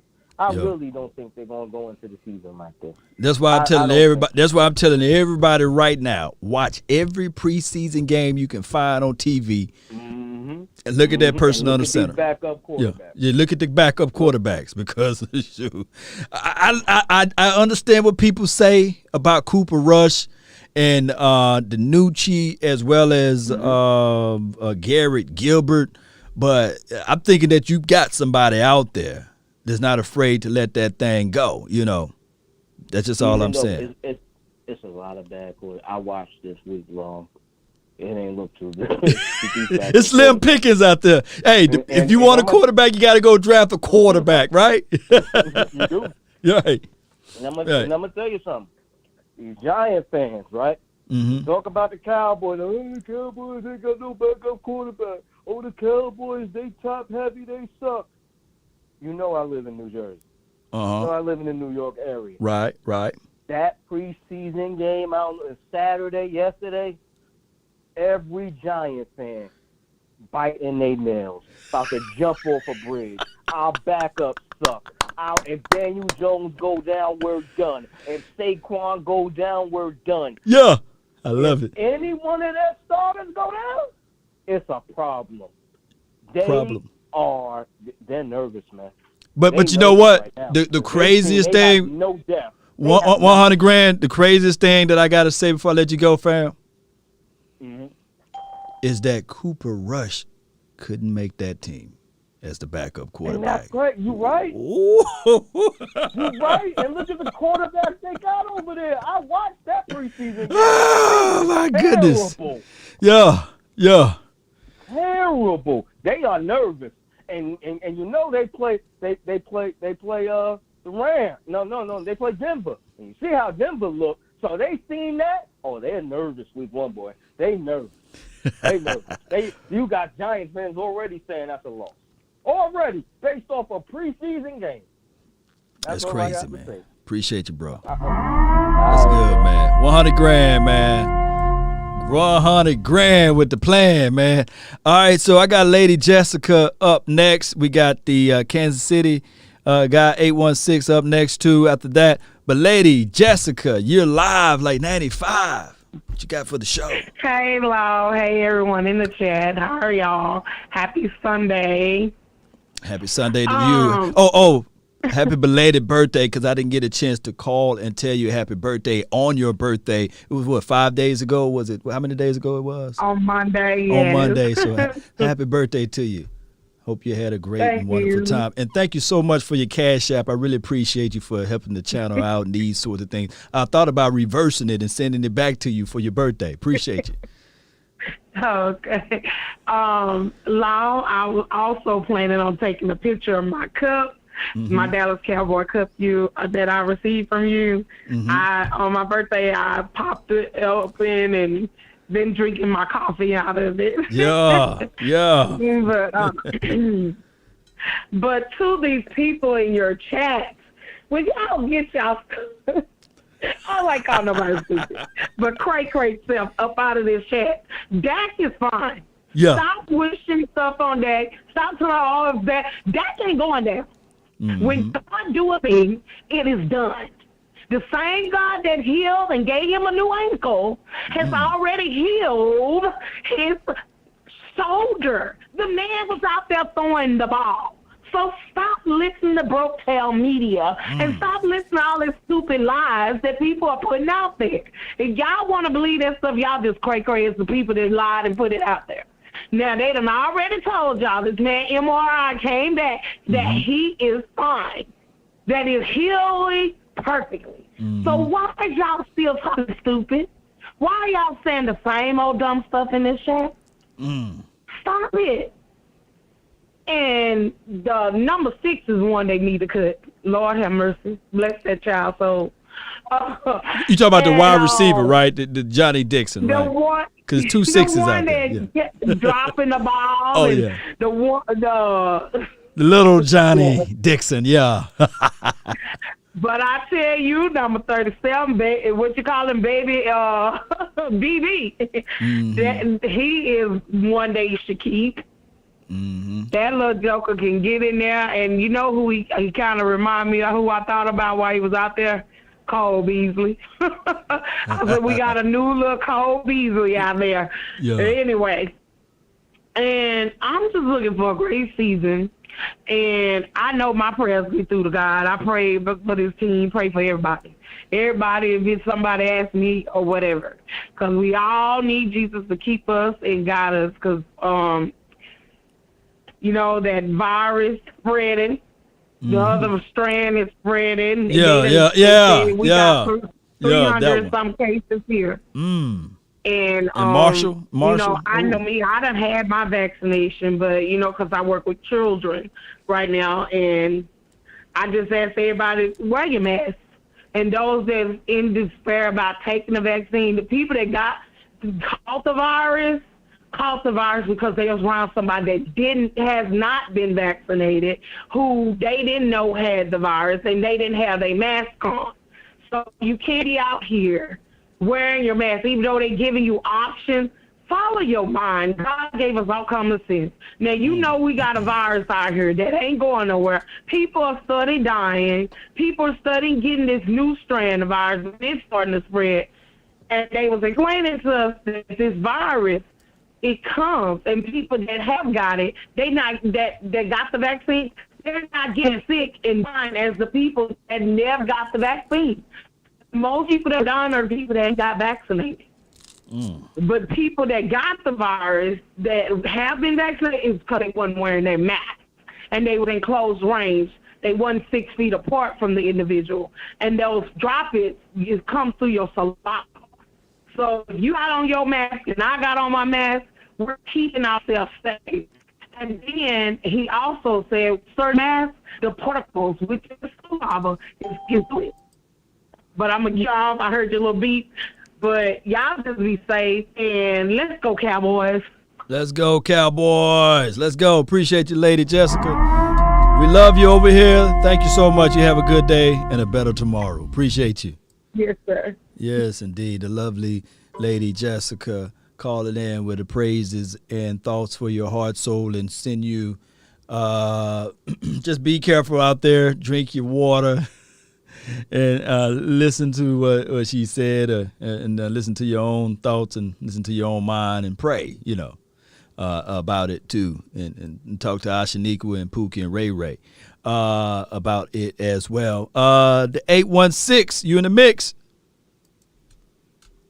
Law. What's good with you? You from Kansas City? Oh, not much, man. You down there in Missouri? No, I ain't from Kansas City. I'm from the H-Town. H-Town. It just got, I think I spoken to you before. I don't know why I got KC up in here, man. Yeah, you have. You spoken to me before, but I said I moved up here a long time ago. Oh, it just that number is from Kansas City, huh? Yeah, well, this is a Kansas City number, man, but That's what it is. My heart and stone is actually from the H. From the H, man. What's your name, fam? Landre. Okay. Landre Morel. Okay. Yeah. What you got for the show, man? Yeah, I said I was talking to you before, man. I said I was thinking about I said we was actually talking about defense. I said what about happening with the real McCoy? Why can't we bring him back for a cup of coffee and see what's going on with him? Man, he got that coffee brewing over there. Man. He got that coffee brewing over there in Vegas.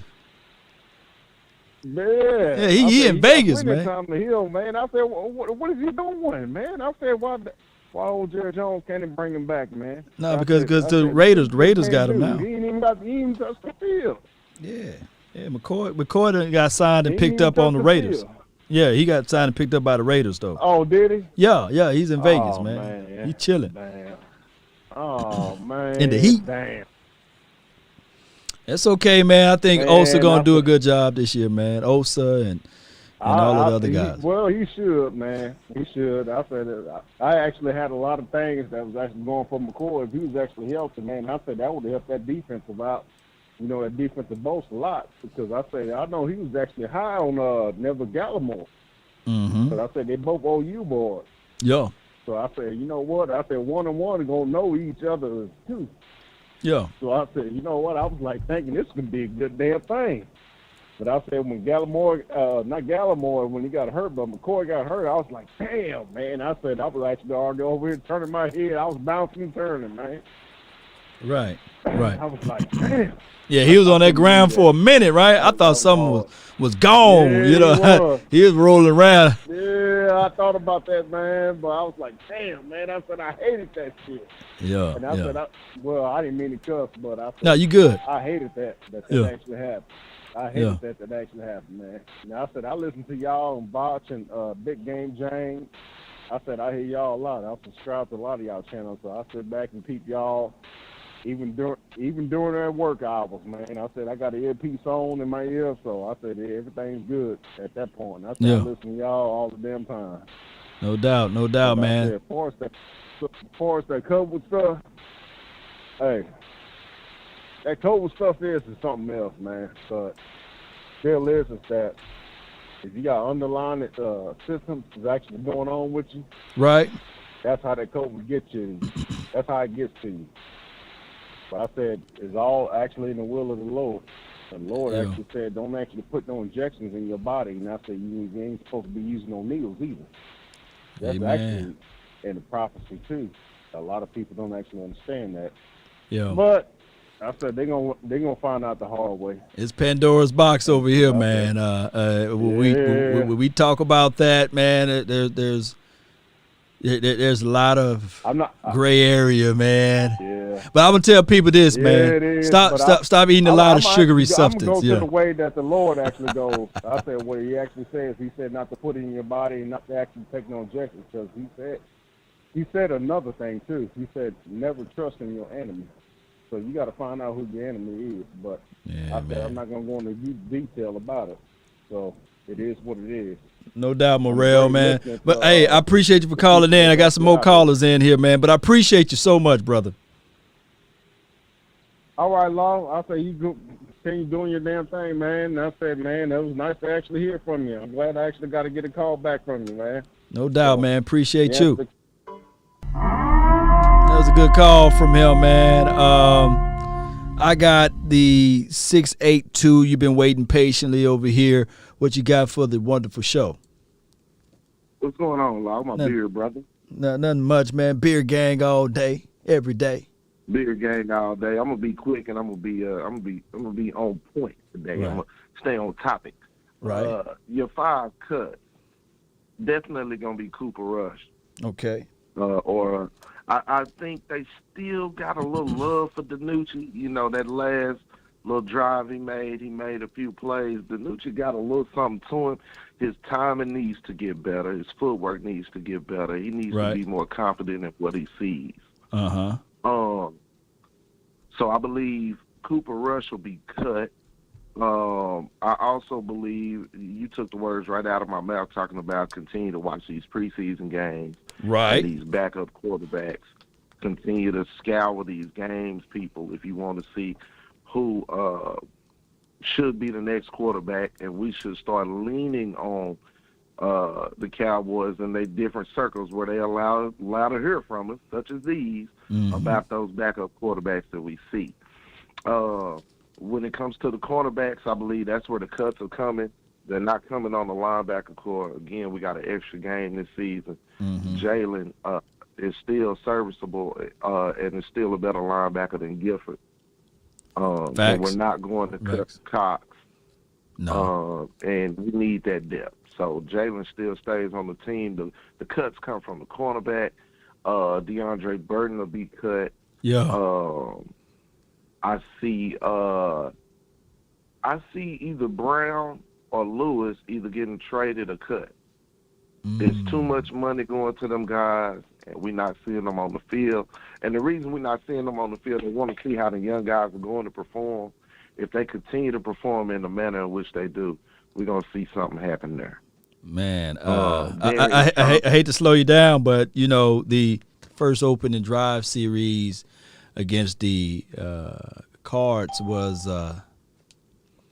it was Anthony Brown and Diggs. Those were your starters right there. And they might do that week one. You know how the Cowboys do, Anthony Brown and Diggs. And then the second wave was Boss Man Fat and Diggs. And then they got rid of Diggs go. And then they let Boss Man Fat and Nashawn get out there. So it's just how it going to go, man. I just don't see that they're in love with Anthony, man. Who? No, you know they're going to put the vet out there to start the game. Yeah. You know they're going to put him out there, especially with so many young corners out there. But I believe before week 8, before we get into the teeth of the season, somebody's going to need a cornerback. He's going to fill a need somewhere else, and the Cowboys are going to get off of him. Maybe not cut during camp, because we don't have too many vets. But I believe before week 8, one of those 3 corners, one of those guys will go. Darian Thompson, he good, is gone. And what we gonna do about that line with Gallimore going down? I'm scared, man. Bohanna out there playing his butt off. Biggie Zua out there playing his butt off too. It's good to see them young cats go. I know Urban gonna do his thing, but we gonna need another lineman, and hopefully we can see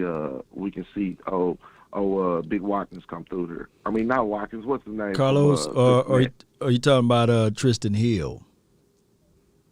Well, Tristan, I believe Tristan, he got a chance to make the squad, but I see us bringing in the cat we was trying to make sure his medicals was good, Geno Atkins. I can see Dan Quinn being more comfortable with that than really going with Tristan. Tristan gonna have to show us some flashes. It's 2 ways the Cowboys can play this out, man. They might play coy with these veteran guys. And, after week 1, the veteran contract is not guaranteed for the full season, just in case that they don't want anything to happen to Geno Atkins, and then they're left with that heavy guaranteed money, because we don't have a lot of coins, by the way. So there could be a situation that they wait till after week 1, and they pick up the phone and say, hey, Geno, what's good? What do you know? And there could be a situation with that, and they'll save them for not guaranteeing the guaranteed money. So that's normally how the Cowboys will operate. Anything to cut cost and cut money, that they're going to look at that option first. As far as the other option would be, they might sit back and see who will get to the final roster, the final cuts, and see if there's a guy that they had heavy on the draft board and things like that, and see if they can bring him in for a cup of coffee, somebody like that. There could be a situation. That's how I'm looking at the Cowboys might do. Facts. And real quick before I go, the wide receivers, man, I feel bad for Malik Turner, because he really playing his butt off. Right. He's a better receiver to me. He's a better height, weight, speed guy, Right. And I don't think he has the proper person throwing the football to him to really make his talents stand out. And I think Malik is that type of jitterbug guy where he can get open, but he's not physical enough to be on the roster and to be effective. We saw that. I mean, with that pass that he got hurt on, basically he got his ankle stepped on. And, hey, man, even at the lowest levels, you tape them ankles up, quit trying to look pretty. You tape them ankles up, and he was down a long time just to be stepped on. In the season, it's a rough game, man. Simeon is more built for it, so we'll see that. And I really like Johnny Dixon and his speed, but he hasn't taken the opportunity to do anything on those returns, and I think he'll be cut as well. I wish we would have picked up Darius, man. I'm with you, Ken. You saw Voch too, man. Darius Washington, right? Shout out to Voch. Yeah, shout out to Voch Lombardi. Man. Yeah. You saw him made a fumble, huh? He was out there, pow! Yeah, come on, I said, Lord, the first time out there, that joker make a play. And I said, look, people count him out. All 5'9".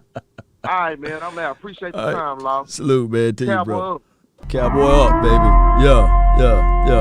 All right, man.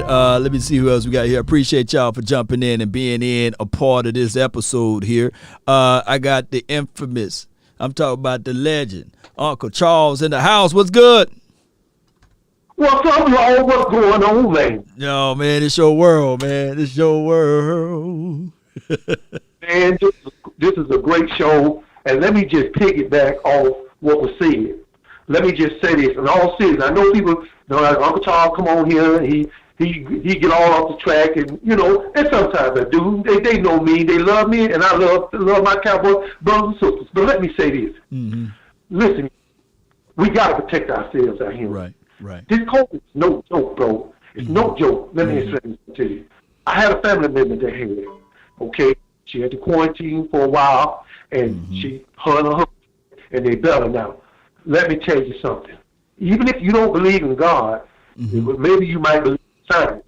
And I didn't only get the shot, but I got a new grandbaby, I got a son, I got a daughter. And I have to think about other people than myself and think about my kids and make sure that if I'm protected, they're protected. And that's all I'm going to say on that. We got to have faith, player.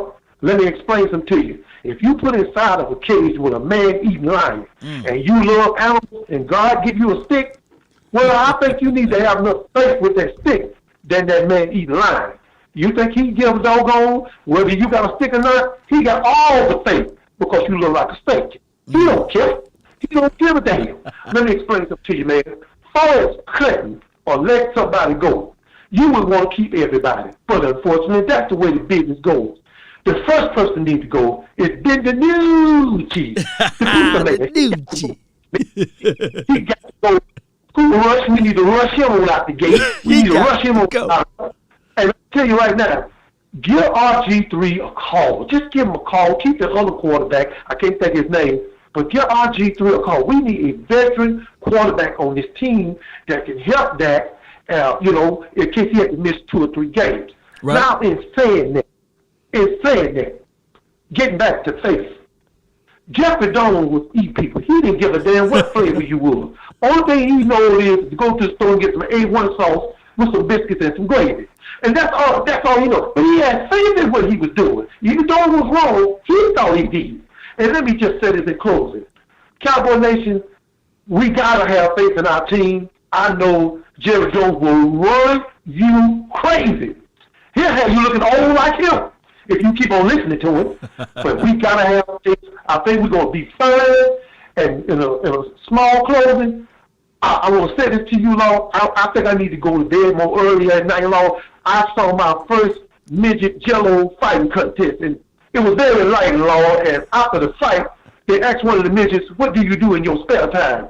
He said, "I like hunting, I like playing sports, I like horseback riding." I can't wait for the documentary, even though now one of the midgets had the upper hand. And that's all I got to say, bro. I love you. I love the family. I love you, Cowboy Nation. Much love to you, Uncle Charles. This is Sparta! What a brilliant, beautiful mindset. Are you not entertained? By Uncle Charles. Not entertained? Yeah. Hey, he said bring guys in for a cup of coffee like RG3 and cut Ben Danucci and Cooper Rush. Just like I lamented earlier, we need to watch all of the preseason games from front to finish and to see who is out there as it relates to a backup quarterback, just to be looking, just to trust our eyes. And then we need to go back in and watch all of the preseason game, if possible, to see the type of wide receivers they got out there, the type of linebackers. Just do your own scouting evaluation for the nation, right? And that's how this thing can go the proper way. We got 732 and 971. You guys are up. Let me pull in, I believe 971 been here the longest. So 971, you're live, man. What's good? What you got for the show? What's happening, baby? It's Brookhaven in the house. Brookhaven. Oh, Mississippi? Yeah. Okay. Down the street, man. Right down the street, man. Is this Jonathan, man? What's your name, man? Jonathan Parrish. JP, man. What you got for the show, man? Yeah. Oh, I just want to say, one little quick thing I want to say about this COVID thing. See, I had caught COVID a while back. Right. And boy, God brought me out to the hospital, and I was happy as heck, boy. I'm telling you that, boy. And I got out, boy. I got me some ivermectin, and I kicked up my immune system. and with some zinc and vitamin D. Mm-hmm. And yeah, man. So that's what. Even though you got 2 shots, you still need to keep your immune system boost all the way up, man. Facts, so facts. I went to Frontline Doctors. Uh-huh. On that frontlinedoctors.com. She's out of Houston, and okay. She'll boost you up with some ivermectin and the right vitamins for you, man. Mm-hmm. Boost you all the way up, man. So I'm so happy to get out of there, man. I was thinking about my boys, man, watching football this year, baby. And praying to God I made it, baby. Hey, man, I'm glad you're here, man, Yeah. all the way from Mississippi, man, and you fought it, you survived it, and now you keeping your immune system up, you drinking your alkaline water, you doing your push-up, your zinc, your vitamin D, or you're stepping outside for 30 minutes to an hour a day. You're doing what you got to do to survive, man. We survivors, man. We survivors, man. We survive all the way up to this point, you know what I'm saying, in the history of man, and I think that something like that shouldn't destroy us all. You know, we got to figure out ways to overcome. We shall overcome. We will overcome. Oh, man, there we go. I just want to top this off. I'm keeping DiNucci. Okay. Yeah, I'm keeping him. No. Well, who your 5 though? Who your 5? Who you 5 you gonna cut though? You know, you gonna keep. We ain't gonna try to say who you gonna keep. There's too many names. I'm cutting Cooper. Okay. Oh man, I almost want to say 99 Hamilton, but that's Natchez, man. That's Adams County, baby. Get in the weight room, man. Get in the weight room, lose some of that bulk on you, man. Yeah. Who else? I might. Y'all might hate me, but I might say Brown. Which one? Yeah. It's 3 of them. Noah Brown. Yeah. Okay. Yeah. Okay. Yeah. He dropping passes now. Could be in the preseason. I don't know. We got 2 more games. Yeah, as a veteran, he shouldn't dropped it. Even though Gallup dropped the pass, but he came back with one. He caught another one to overcome that one. But go ahead. I'm cutting Williams. Connor Williams. Okay. Yeah. Connor Williams. You cutting 52? 52. I'm cutting him too, man. I'm cutting them. Other boys, they can play in there. The other boys can play in the trim and now too. I'm cutting Steele. Yeah. Okay. I think was that my 4th one? I lost count. Give me one more. Who else you cutting? Who? Yeah, I said Steele. Steele, Williams, yeah, Brown, and Cooper, right? Cooper. And who else? Well, that's for right now. That's all I can think of right now. Until I go back and look at. That's okay, man. It's off season as long. Yeah. We still got we still got a minute though. But I'm keeping 6 though. I'm keeping him though. Johnny Dixon or Donovan Wilson. Yeah, just Dixon. Yeah, I'm keeping him for punt return. Okay, so you think he showcased who been better at punt return so far out of the guys on the low end, Reggie Davis or Johnny Dixon? I think they need to put Dixon back there. He got speed. Okay, he got speed. We need somebody with some speed, man. So you keeping Johnny Dixon over Semi Fehoko, or you going to keep all of those wide receivers?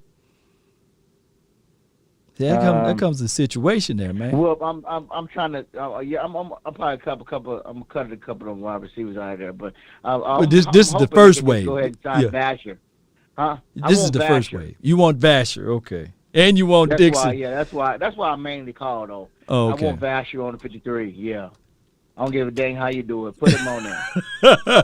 Well, you know they probably be ready a couple more weeks. They probably if they really want to keep him, you know, they probably say he have a devastating injury, and they probably slow move him around a little bit, and that's how you keep him. You stash him. He can be a stash situation, and you stash him on the practice squad, and you tell him, hey, you're a local guy. You know, we be looking out for you. We want you to come back healthy. I don't think the other teams like what they saw on their tape of you out there in Oxnard, because other teams got access, And that's why he probably running slow routes. That's why he not showcasing what he can do, and they stashing him. And they probably said that to him, That's how this game has worked, man.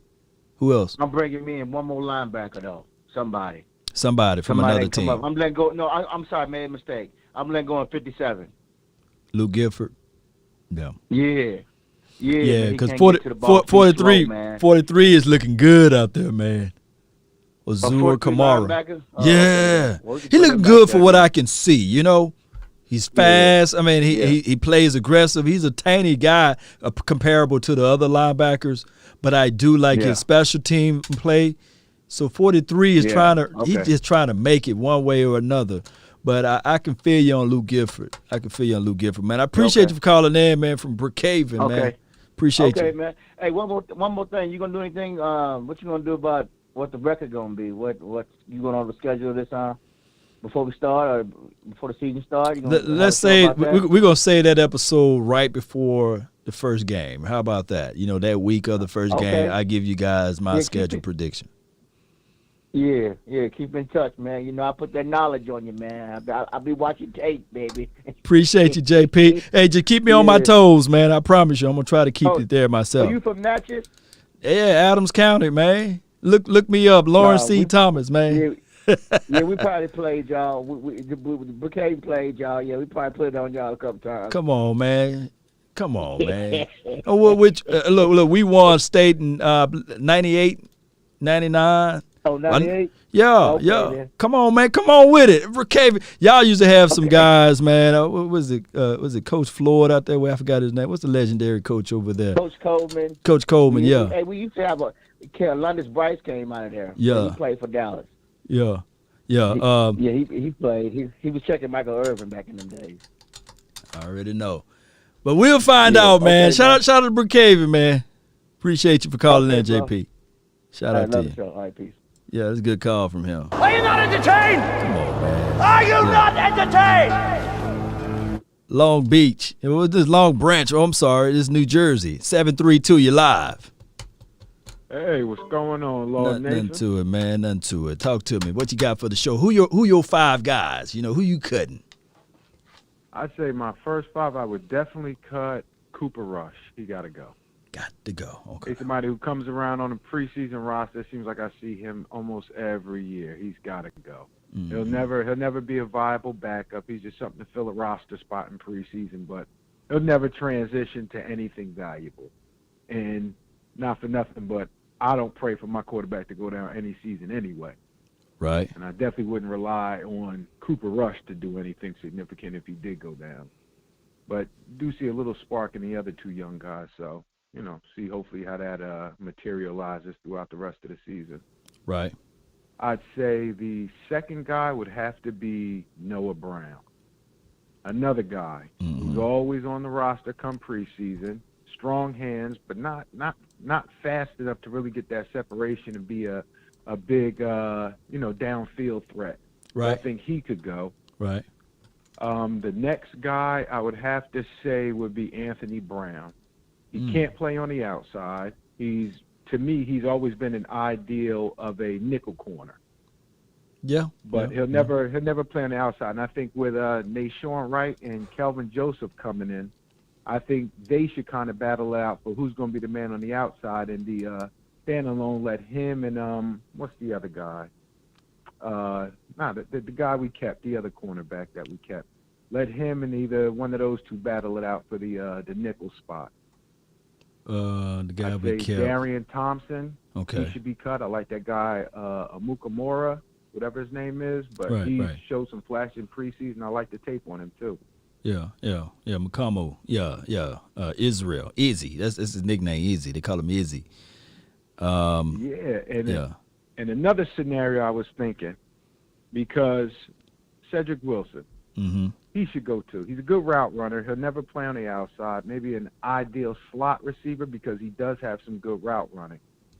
But because I want to keep that fullback Ralston on our squad. Right. I like him. I think we don't run enough because we never have a real true fullback. And I think we need to go back to that power football that we did that took us to so many Super Bowls back in the day. Every Okay. time we run in games, we look productive. And that running back we got, Tony Pollard, the initial tape we see on him, there's so many flashes of him being in open space and a special team stud. Why not put him back there? That guy Dowdle, Rico, he was running like a man. Mm-hmm.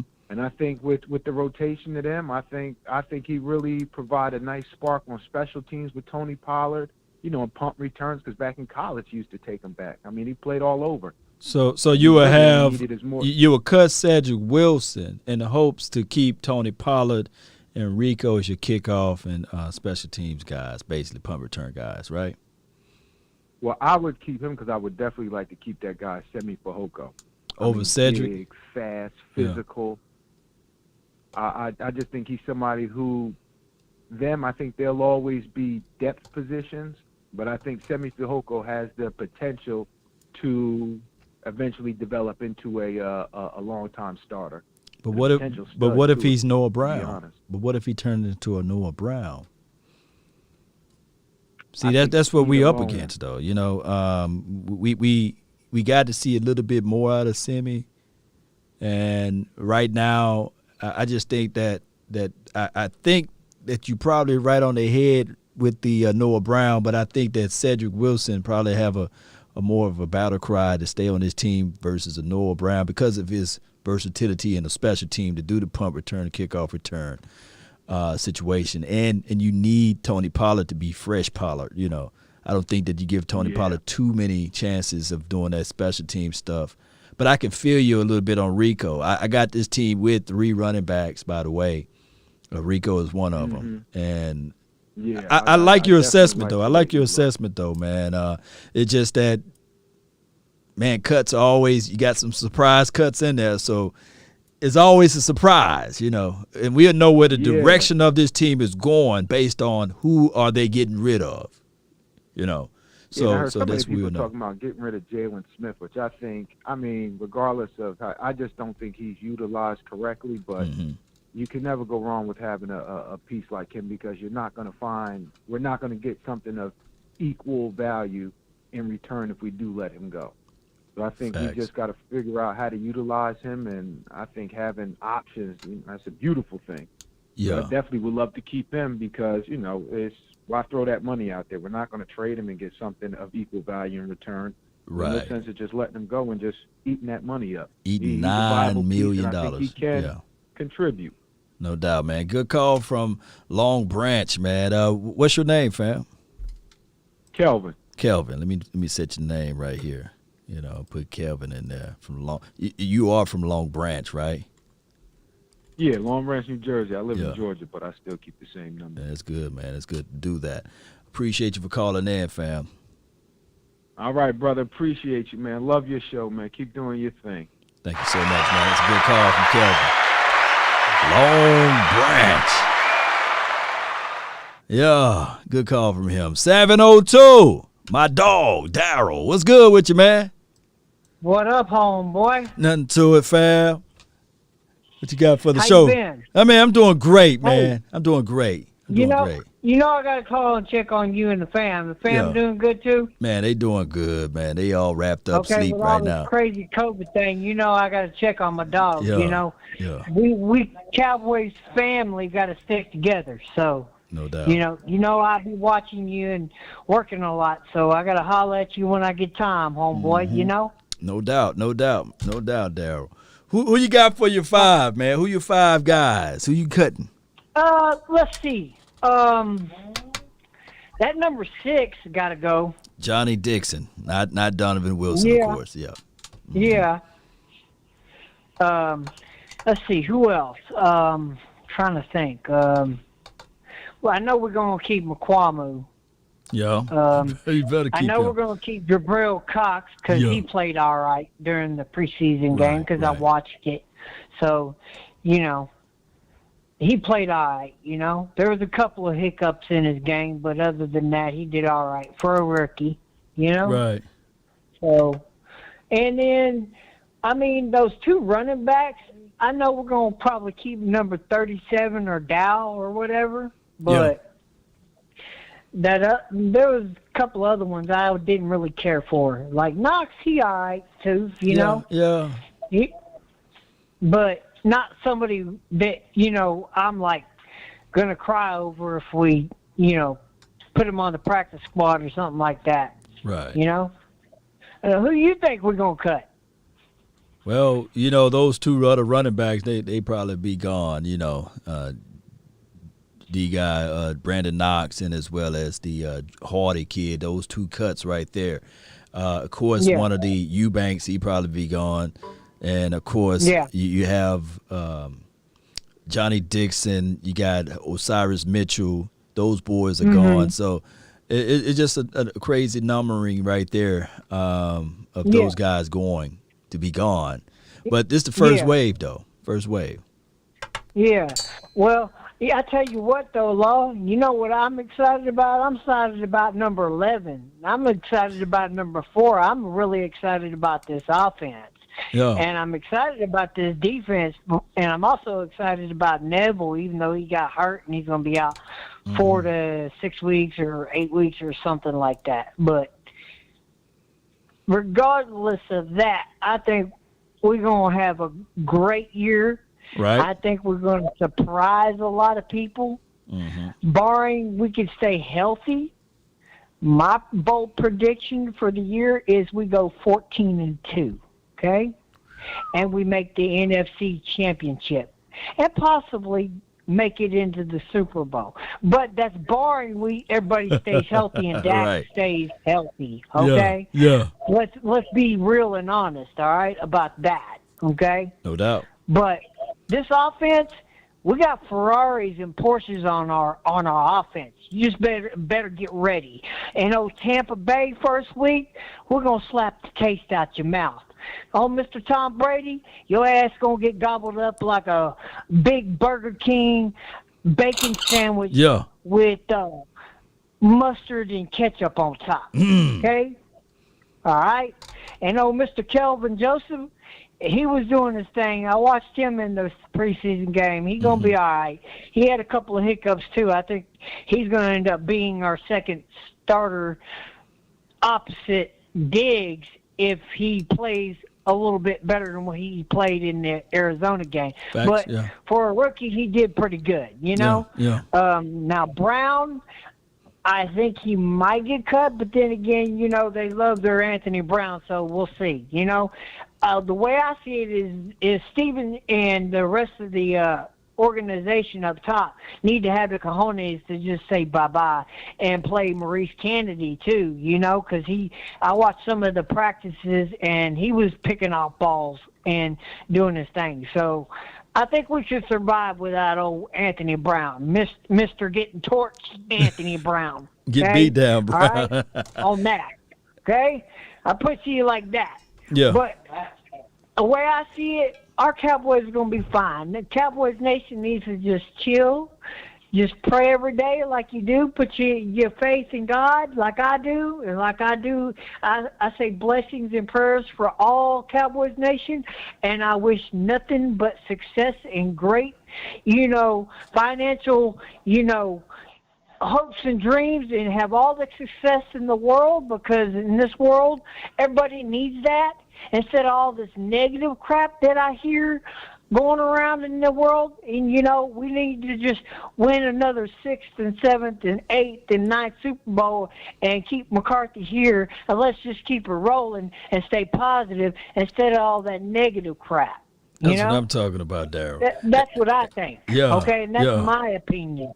Because I always put my trust in God, and I always say I love all the Cowboys family and the Cowboys team and every player on it, especially Dak, because I love him. I love everything he stands for. And what he's been through and all the trials and tribulations he's went through, he's went through what we went through, but in different forms. You know what I'm saying? Right. Like, I've had a jet ski dropped on my head. I know what it feels like to be dead and come back to life and this, that, and the other. So I've been through a lot in my life, and I've had a lot of challenges in my life. I don't get to be around my daughter all the time. But you know what? I give love from afar, and I tell my daughter, no matter how far we are from one another, I love you no matter what. And I will always be your daddy, and you ever need me, and I'm going to come running. I don't care what anybody says.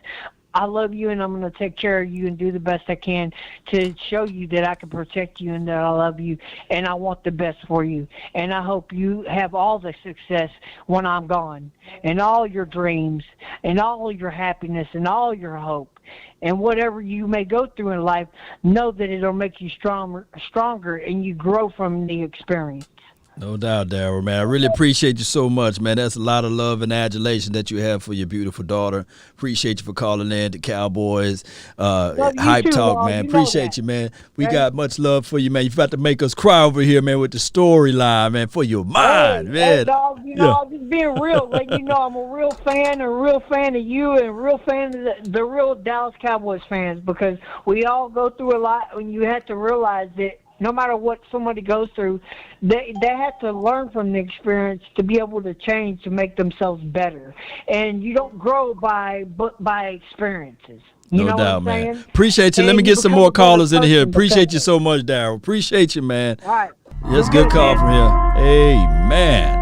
Amen to Daryl Sharp, man. Always calling in with great love and adulation for the nation. And, amen, very sentiment, a moment there. I believe he meant 15-2. He ain't going to say 14-3, 15-2. So with that being said, let me see who else, man. Let me count. We got some people, man. We got some dogs up in here. I think 972 been in here for the longest.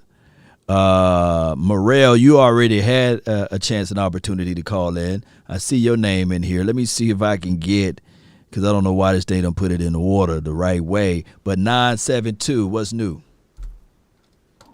Who your five guys? Hey, this low? Yeah, man, you live like 95, man. Who your five people, man, that we gonna cut? Okay. Well, first of all, I want to say big ups to Durr that just called in. He's real. I got an 18-year-old daughter too, so I feel him. Oh my goodness, man! Both of y'all ahead of me, man. I got a 4-year-old and I got a 1-year-old, so I got a long way to go, and they both girls. But go ahead. Man, they grow up fast too. Yeah, man. Church the woman. Yeah. But the dude from New Jersey, Calvin. Calvin is out of line because 9 gotta go. I don't give a crap about how much he makes. I don't give a crap about how much he's going to take or whatever the cap going to be. He's stuck. I'm tired of him. He's trying to sell me some glasses. I don't want those glasses. I don't want to see how the game something like he can do something with that gut.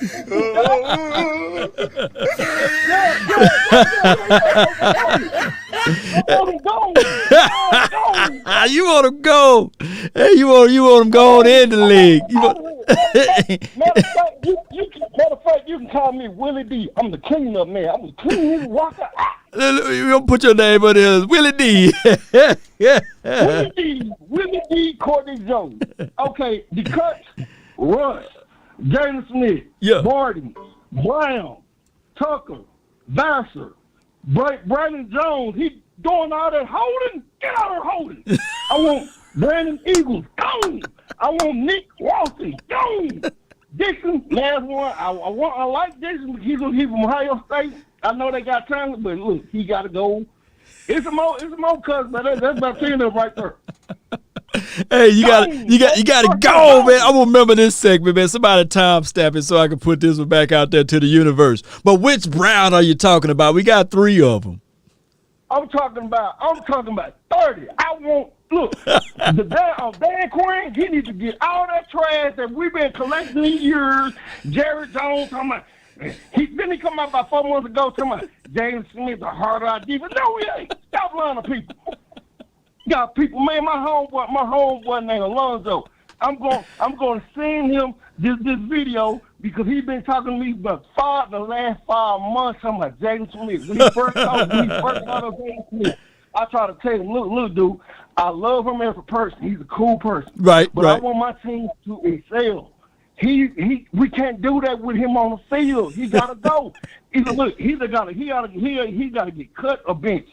One or two. He gotta get off the field. Plain simple. Hey, Willie D, Willie D, you gonna eat that $9 million, huh, or $12 million, whatever it is? You just want him gone. I would gladly. I don't care if it was $16 million. I would gladly eat that money. But look, another thing with the Cowboys, they have been drafting a little bit better. I'm not trying to go in on their drafting, but it's one dude law. Did you watch the Colts game earlier? I ain't watched the Colts, man. I got them queued up, man. I got them queued up. Okay. They got a wide receiver. He's from the Bahamas. His name is Mike. His last name starts with an S. I can't pronounce his last name. 6'5", 230, down to 230. He said on his interview, he said he could have ran a 4.3, probably like a 4.38 at his little compound thing he did, but he ended up running like a 4.46 because I think what happened was he said that he said the team he went to, the college he went to, they had him doing extra drills before he ran. So anyway, he was tired.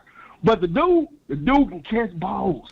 He got drafted like 7th round. The only thing about the Cowboys is this: like back when Diggs got drafted, Diggs got drafted 5th round from Maryland. I swear to God, Law, I was on my knees begging for the Cowboys taking 3rd round. I watched him in Maryland ball out every Saturday. I don't know for 40 times or what. But the what I'm saying is the Cowboys drafted that kid from Stanford.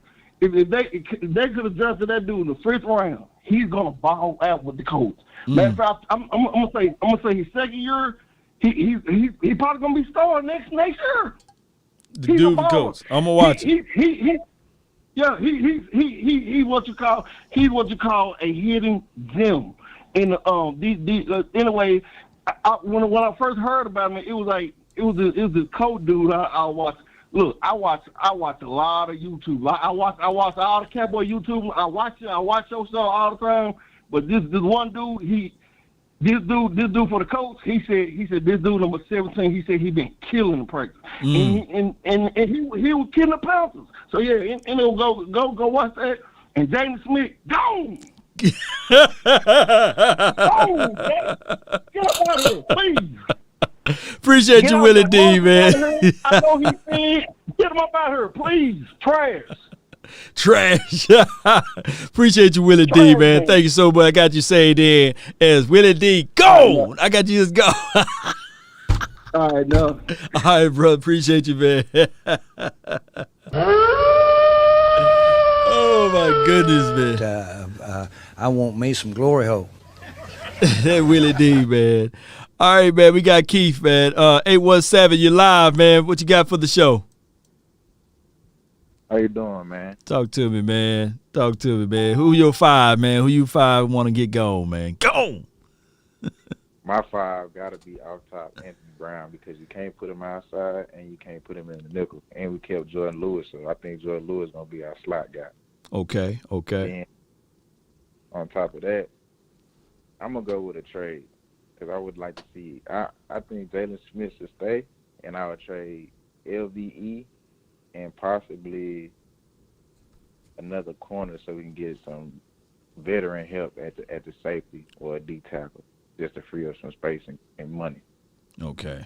Then Ben DiNucci and Cooper Rush got to go. Gilbert can stay because he got a little rapport with Mike McCarthy, but we need to come get another veteran for that backup quarterback just in case. Okay. All right.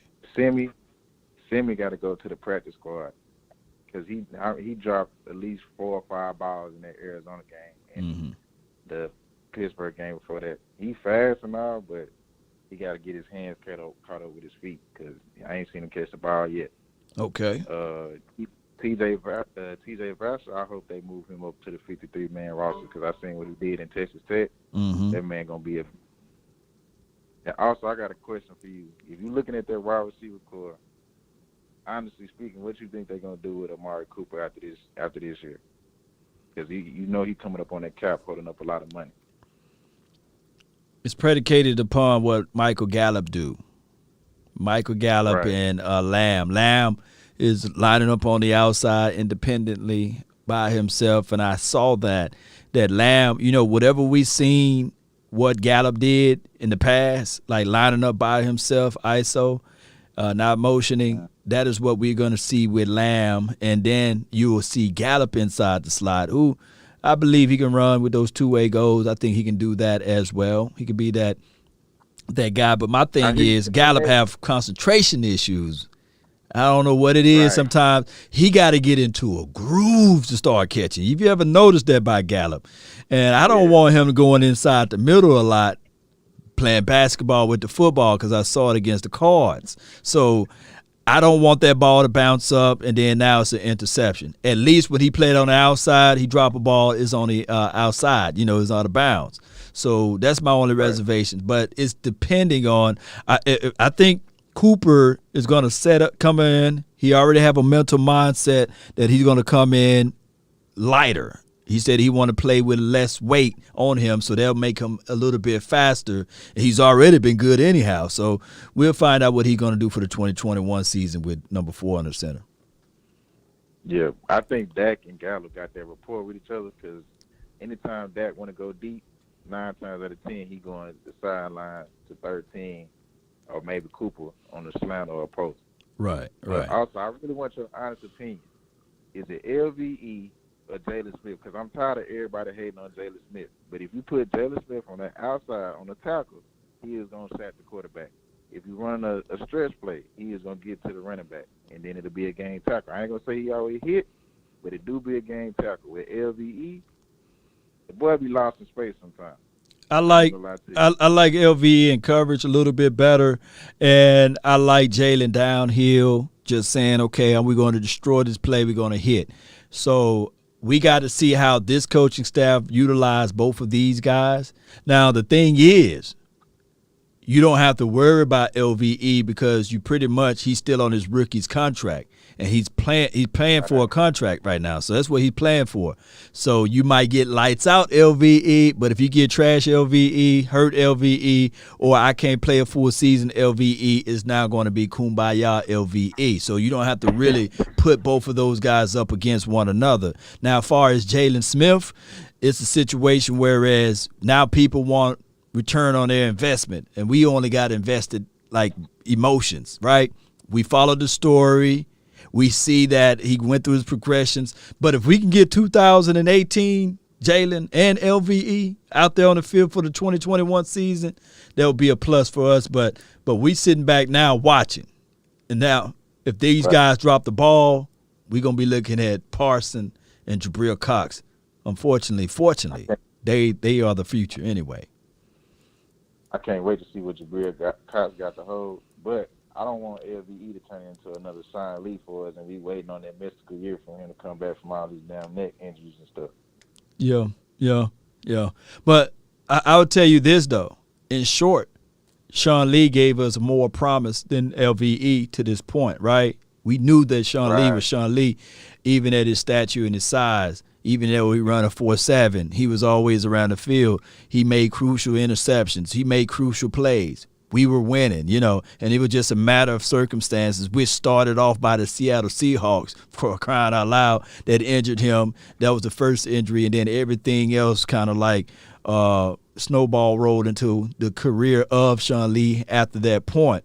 So for all of those years, we had Sean Lee. Put this into your mental.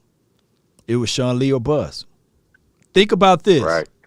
Just hear me out. Can you imagine Sean Lee on this team, a healthy Sean Lee with the plethora of other collective talent as it relates to linebacker around him? Be crazy, man. Imagine this. What Jalen Smith and Micah Parsons remind me of speed-wise. You remember that old monkey in the middle, Desmond Coakley? Yeah. That's what they speed-wise remind me of. I'm just looking for another Dak win. These guys, these boys are coming out supposed to be better than that lineup there. So we'll find out, man. Yeah. We'll find out, fam. Appreciate you for calling in, though. One more. Go ahead. No problem. Go ahead. What you got? I was going to ask you one more question. What you got? Do you honestly think we need another veteran back there at safety, or you think we good with what we got? you good with what you got right now. I mean, who else is out there waiting? You went and got Malik Hooker, who's you waiting. You don't have to rush him now because DeMonte KZ is balling out, and he got he got the little engine that could type of mentality out there. And in a pinch, you got Donovan Wilson who can come out there and make something shake. My only thing is you'll wait till all of this roster cut down and you'll bring in somebody at this point, to probably solidify their role. But outside of that, man, I think we are good with what we got. I appreciate that. Appreciate the time, man. Anytime, fam. Appreciate you. Are you not entertained? Are you not entertained? That's good, man. All right, man. We done made it, man, to the next day over here. That's how long I've been on the call over here. For those that's been waiting in the lobby area, I apologize, man, but I gotta shut it down, man. But I really appreciate all of you guys' patience. Thank y'all for calling in. That was in the Q&A session over here on the call line. Hey, the call line will be open again tomorrow. No. Tomorrow, I will be in practice. I will be at the Cowboys Star in Frisco, if Lord's willing, and we will be out there at practice, hanging around and trying to see what we can identify from there. If not, due to the spike in the pandemic stuff, I might stay put. I don't know how the Dallas area and Frisco area is going to be, but I will let you guys know whether or not they're accepting people to come into the training facility on tomorrow or today, basically, since it's a new day. But I really appreciate each and every last one of you all for calling in and for tuning in. Thank those who gave donations. Thank those who delivered the stars. Man, I really appreciate you guys on the Facebook group. Ray James, if you're still over there on the Facebook, man, appreciate you for the 310 stars, And shout out to all of the people. Young Wilson for making the donation to help elevate the nation.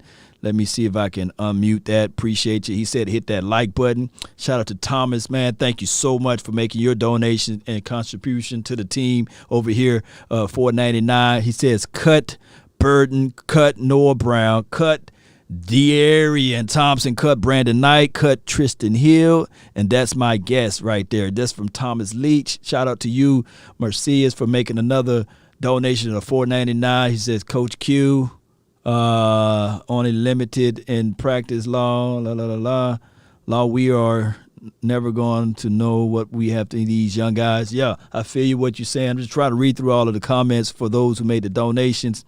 Depth purposes, really. This is from Marcia's made another $4.99. Appreciate you, man, for that. And shout out to you, Bay, for making the subscription over here on the YouTube channel. Appreciate you, man.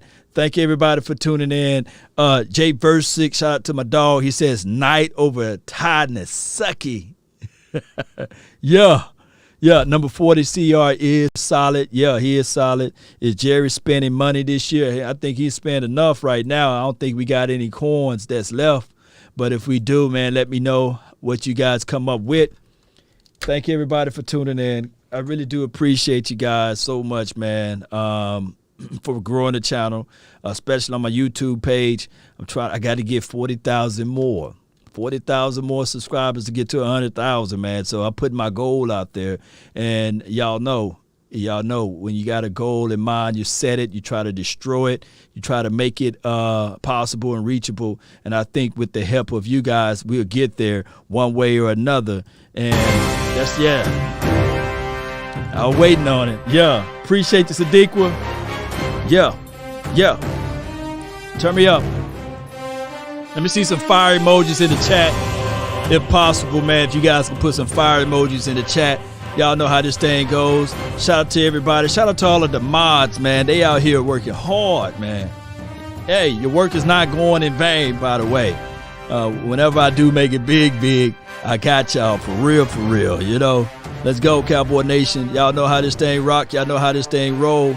If you want a thing bad enough to go out there and fight for it, to work day and night for it, to give up your time and your peace and your sleep for it, if all of your desires of it makes you quite mad enough that you don't get tired of it, and it makes you hold all other things tawdry and cheap for it, if life itself seems empty and useless without it, And all that you scheme and dream is about it. If you'll gladly go out there and sweat for it and fret for it and plan for it and lose all terror of God or man for it. If you will simply, just simply, go after the thing you want with all of your capacity, strength, and sagacity, with faith, hope, and confidence, and stern pertinacity. If neither cold, poverty, or famish, or fame, or sickness, or body, or brain can turn you away from the thing you want.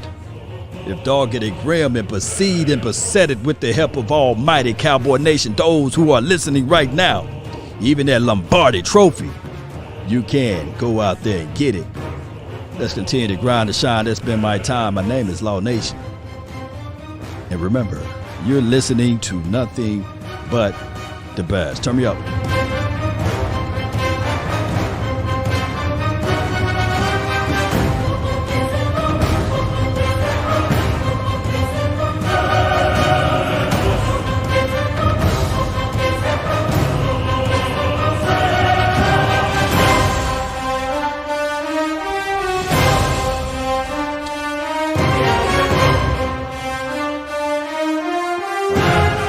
Let's go.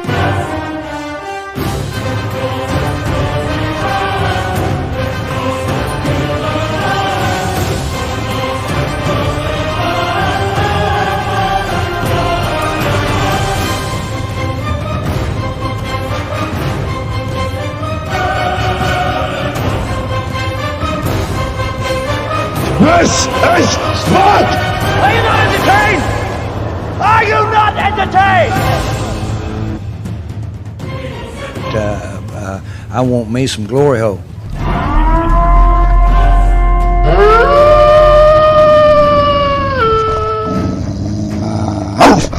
Yeah. I know y'all can't go to sleep tonight. I know y'all can't go to sleep right now. Yeah.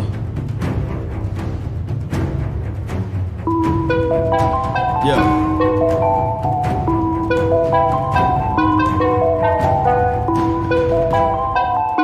Let's go, Nation. Really appreciate you guys. Let's go. Nowadays, nothing really excites me. Only one of me and nobody's like me. Phone ringing and I tell him it's ice. I got wifey on blingin' she icy. Freeze, photo, please, no photos. G's, no, please, no photos. Come on. Hit the door and the doorman just whole team here might need some. Still young, but I move like a new deal to my lawyer. If you're down in my management, I'm just warming up a way till I old producers saw the numbers one. Different colors in my baggy light.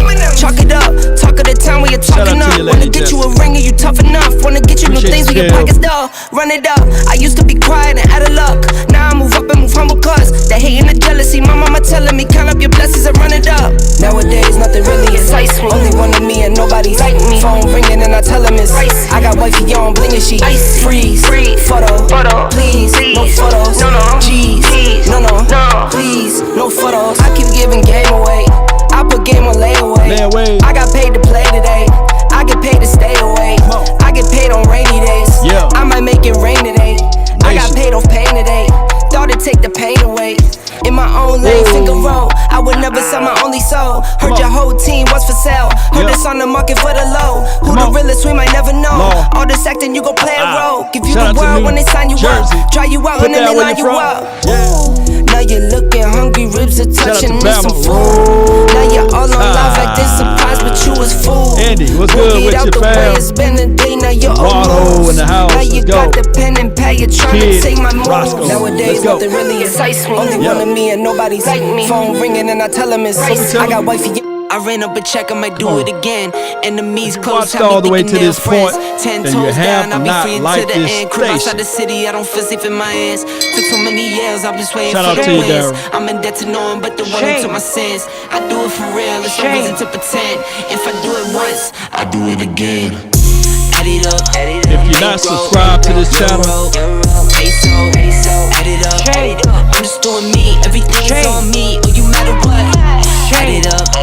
yeah, if you have not shared this content with a friend, a neighbor, a foe, Doing me, everything is on me. You matter what? Told her if it's all me, everything is on me. Gon' back it up. Told If you you don't I'ma like do the me. Nation, Why you hating on me? It's not adding up. I do roll like a Mac if truck. you don't think we going to the Go playoffs, act up. By the stars, I was cold hearted, now All I that do like is once button, a baby. month, I don't rap much. I just take the money and go stack up. Only buying car to get tatted up. All that other bull, it don't matter much. You only climb me, I put the ladders up.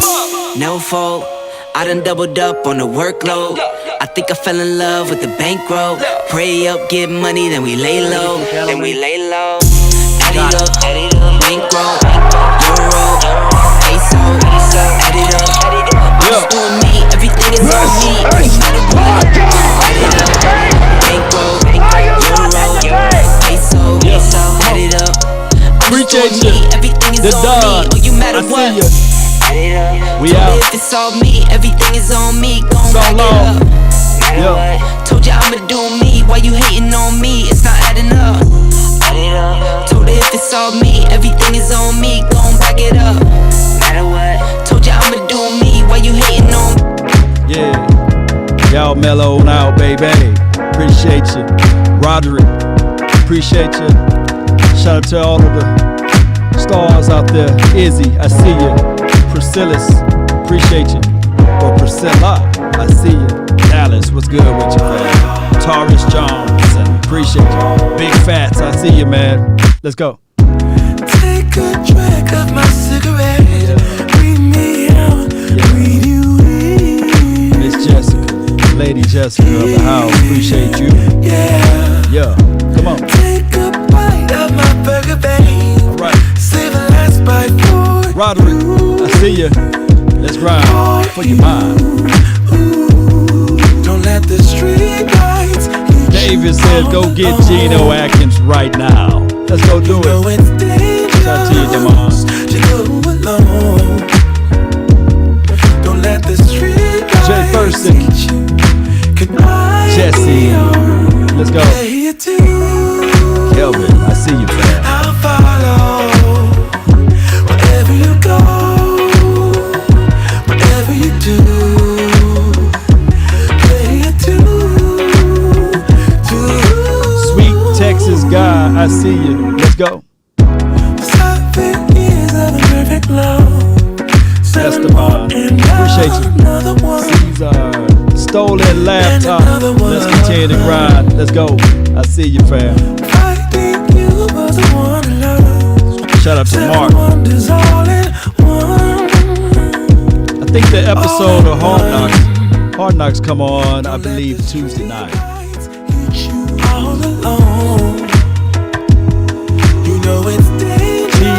TJ, shout out to RC as well. Salute to you. Don't let the street lights April Shower. Could I be on? Play it too. I'll follow. Wherever you go, whatever you do, play it too.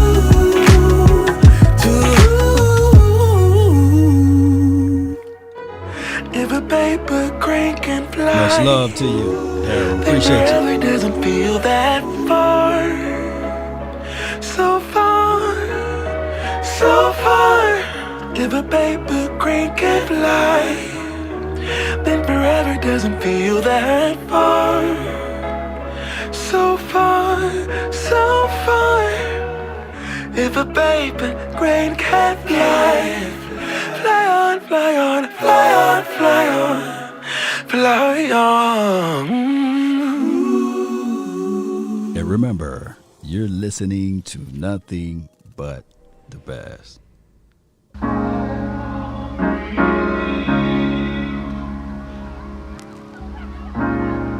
You have to be your biggest fan. And when things are really tough and they're really rough and nothing's working, but there's something inside of you that says, I just have to follow that. Because you don't know who you're going to meet, who you're going to meet, who you're going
Where should I go? Where should I go?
And they're really rough and nothing's working, but there's something inside of you that says, I just have to follow that, because you don't know who